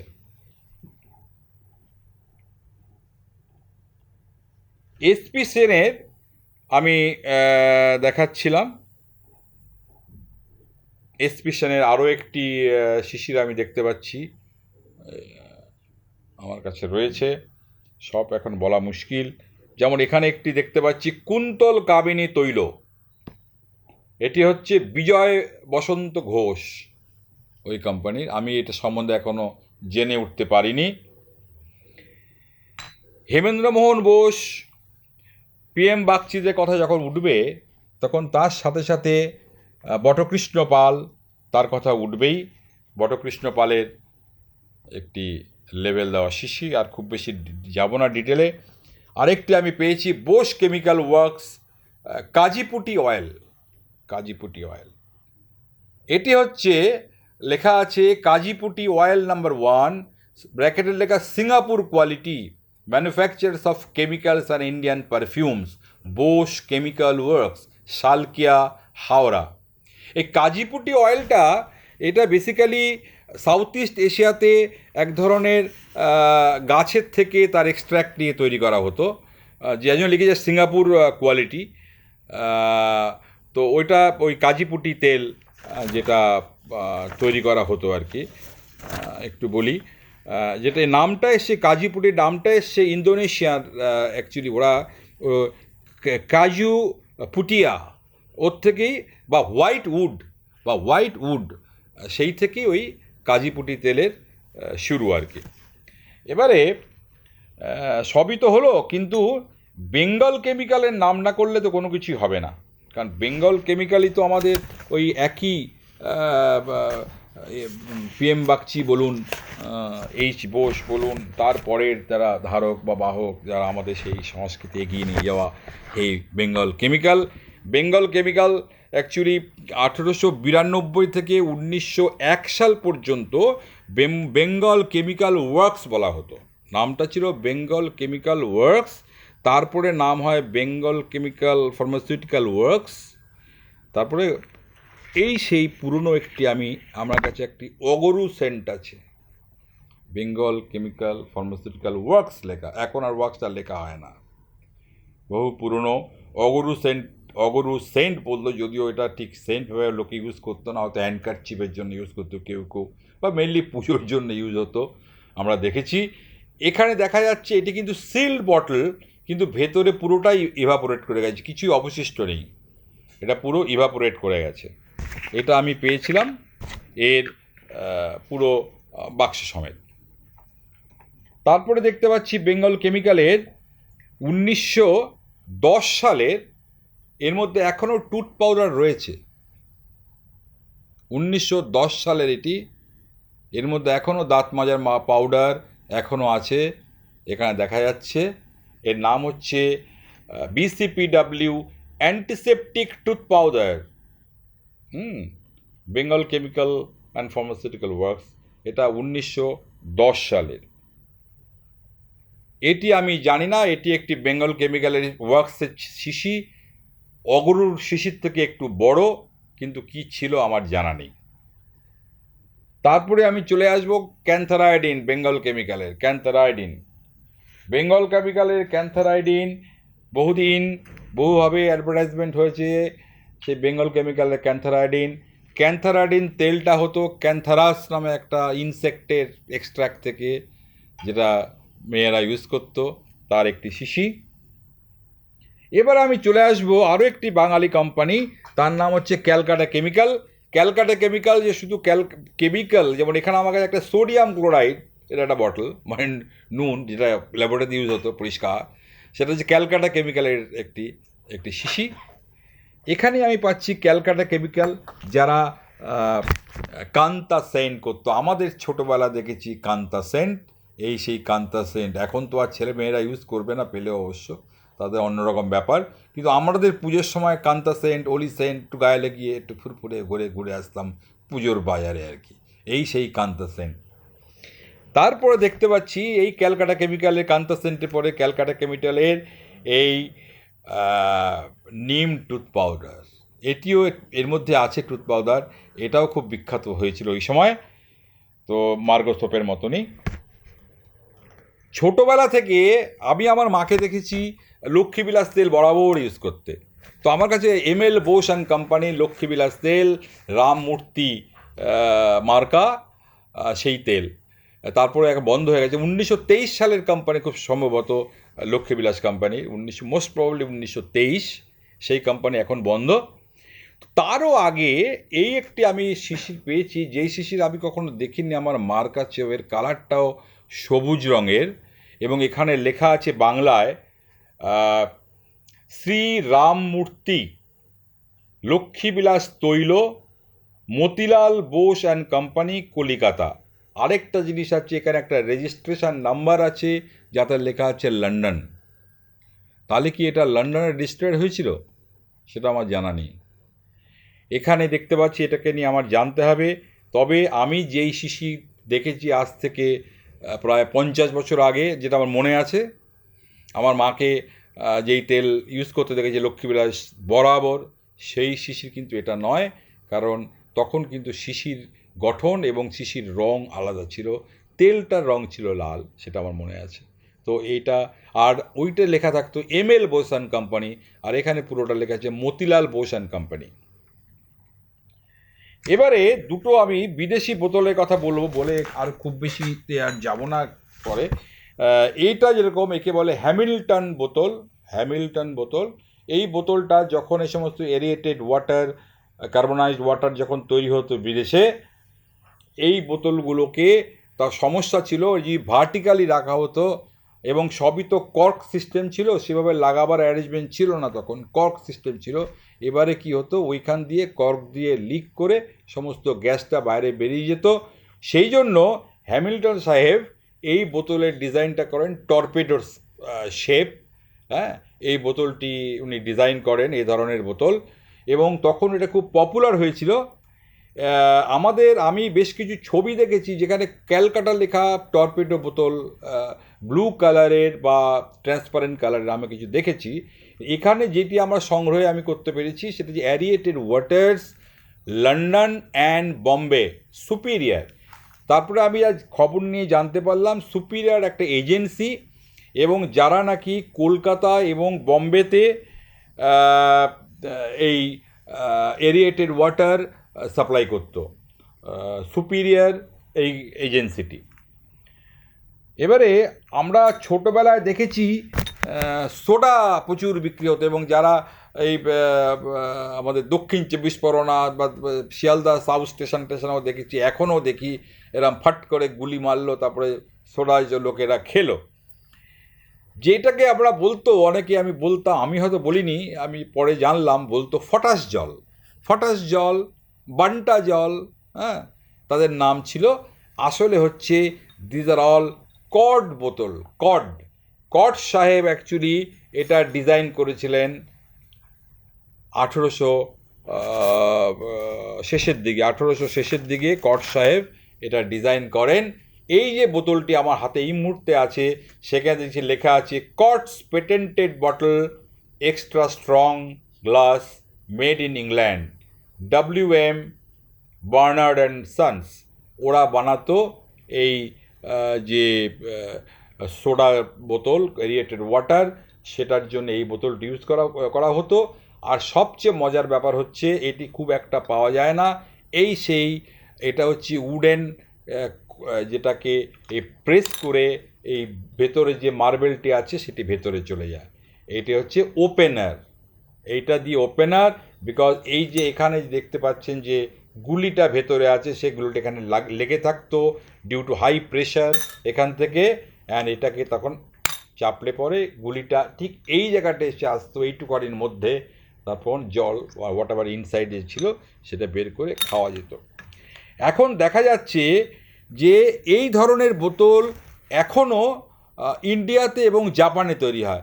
ইন্ডিয়াতে খান্ডেওয়াল বলে একটা কোম্পানি আছে যারা বের করে ভিক্টরি নামে, যেমন ইন্ডিয়ান বোতল কিছু আছে, এই যে ভিক্টরি এই নামে ওরা বিক্রি করে। এখন আর তো আর এর ব্যাপার নেই, তখন টাকা পয়সা দিতে হতো।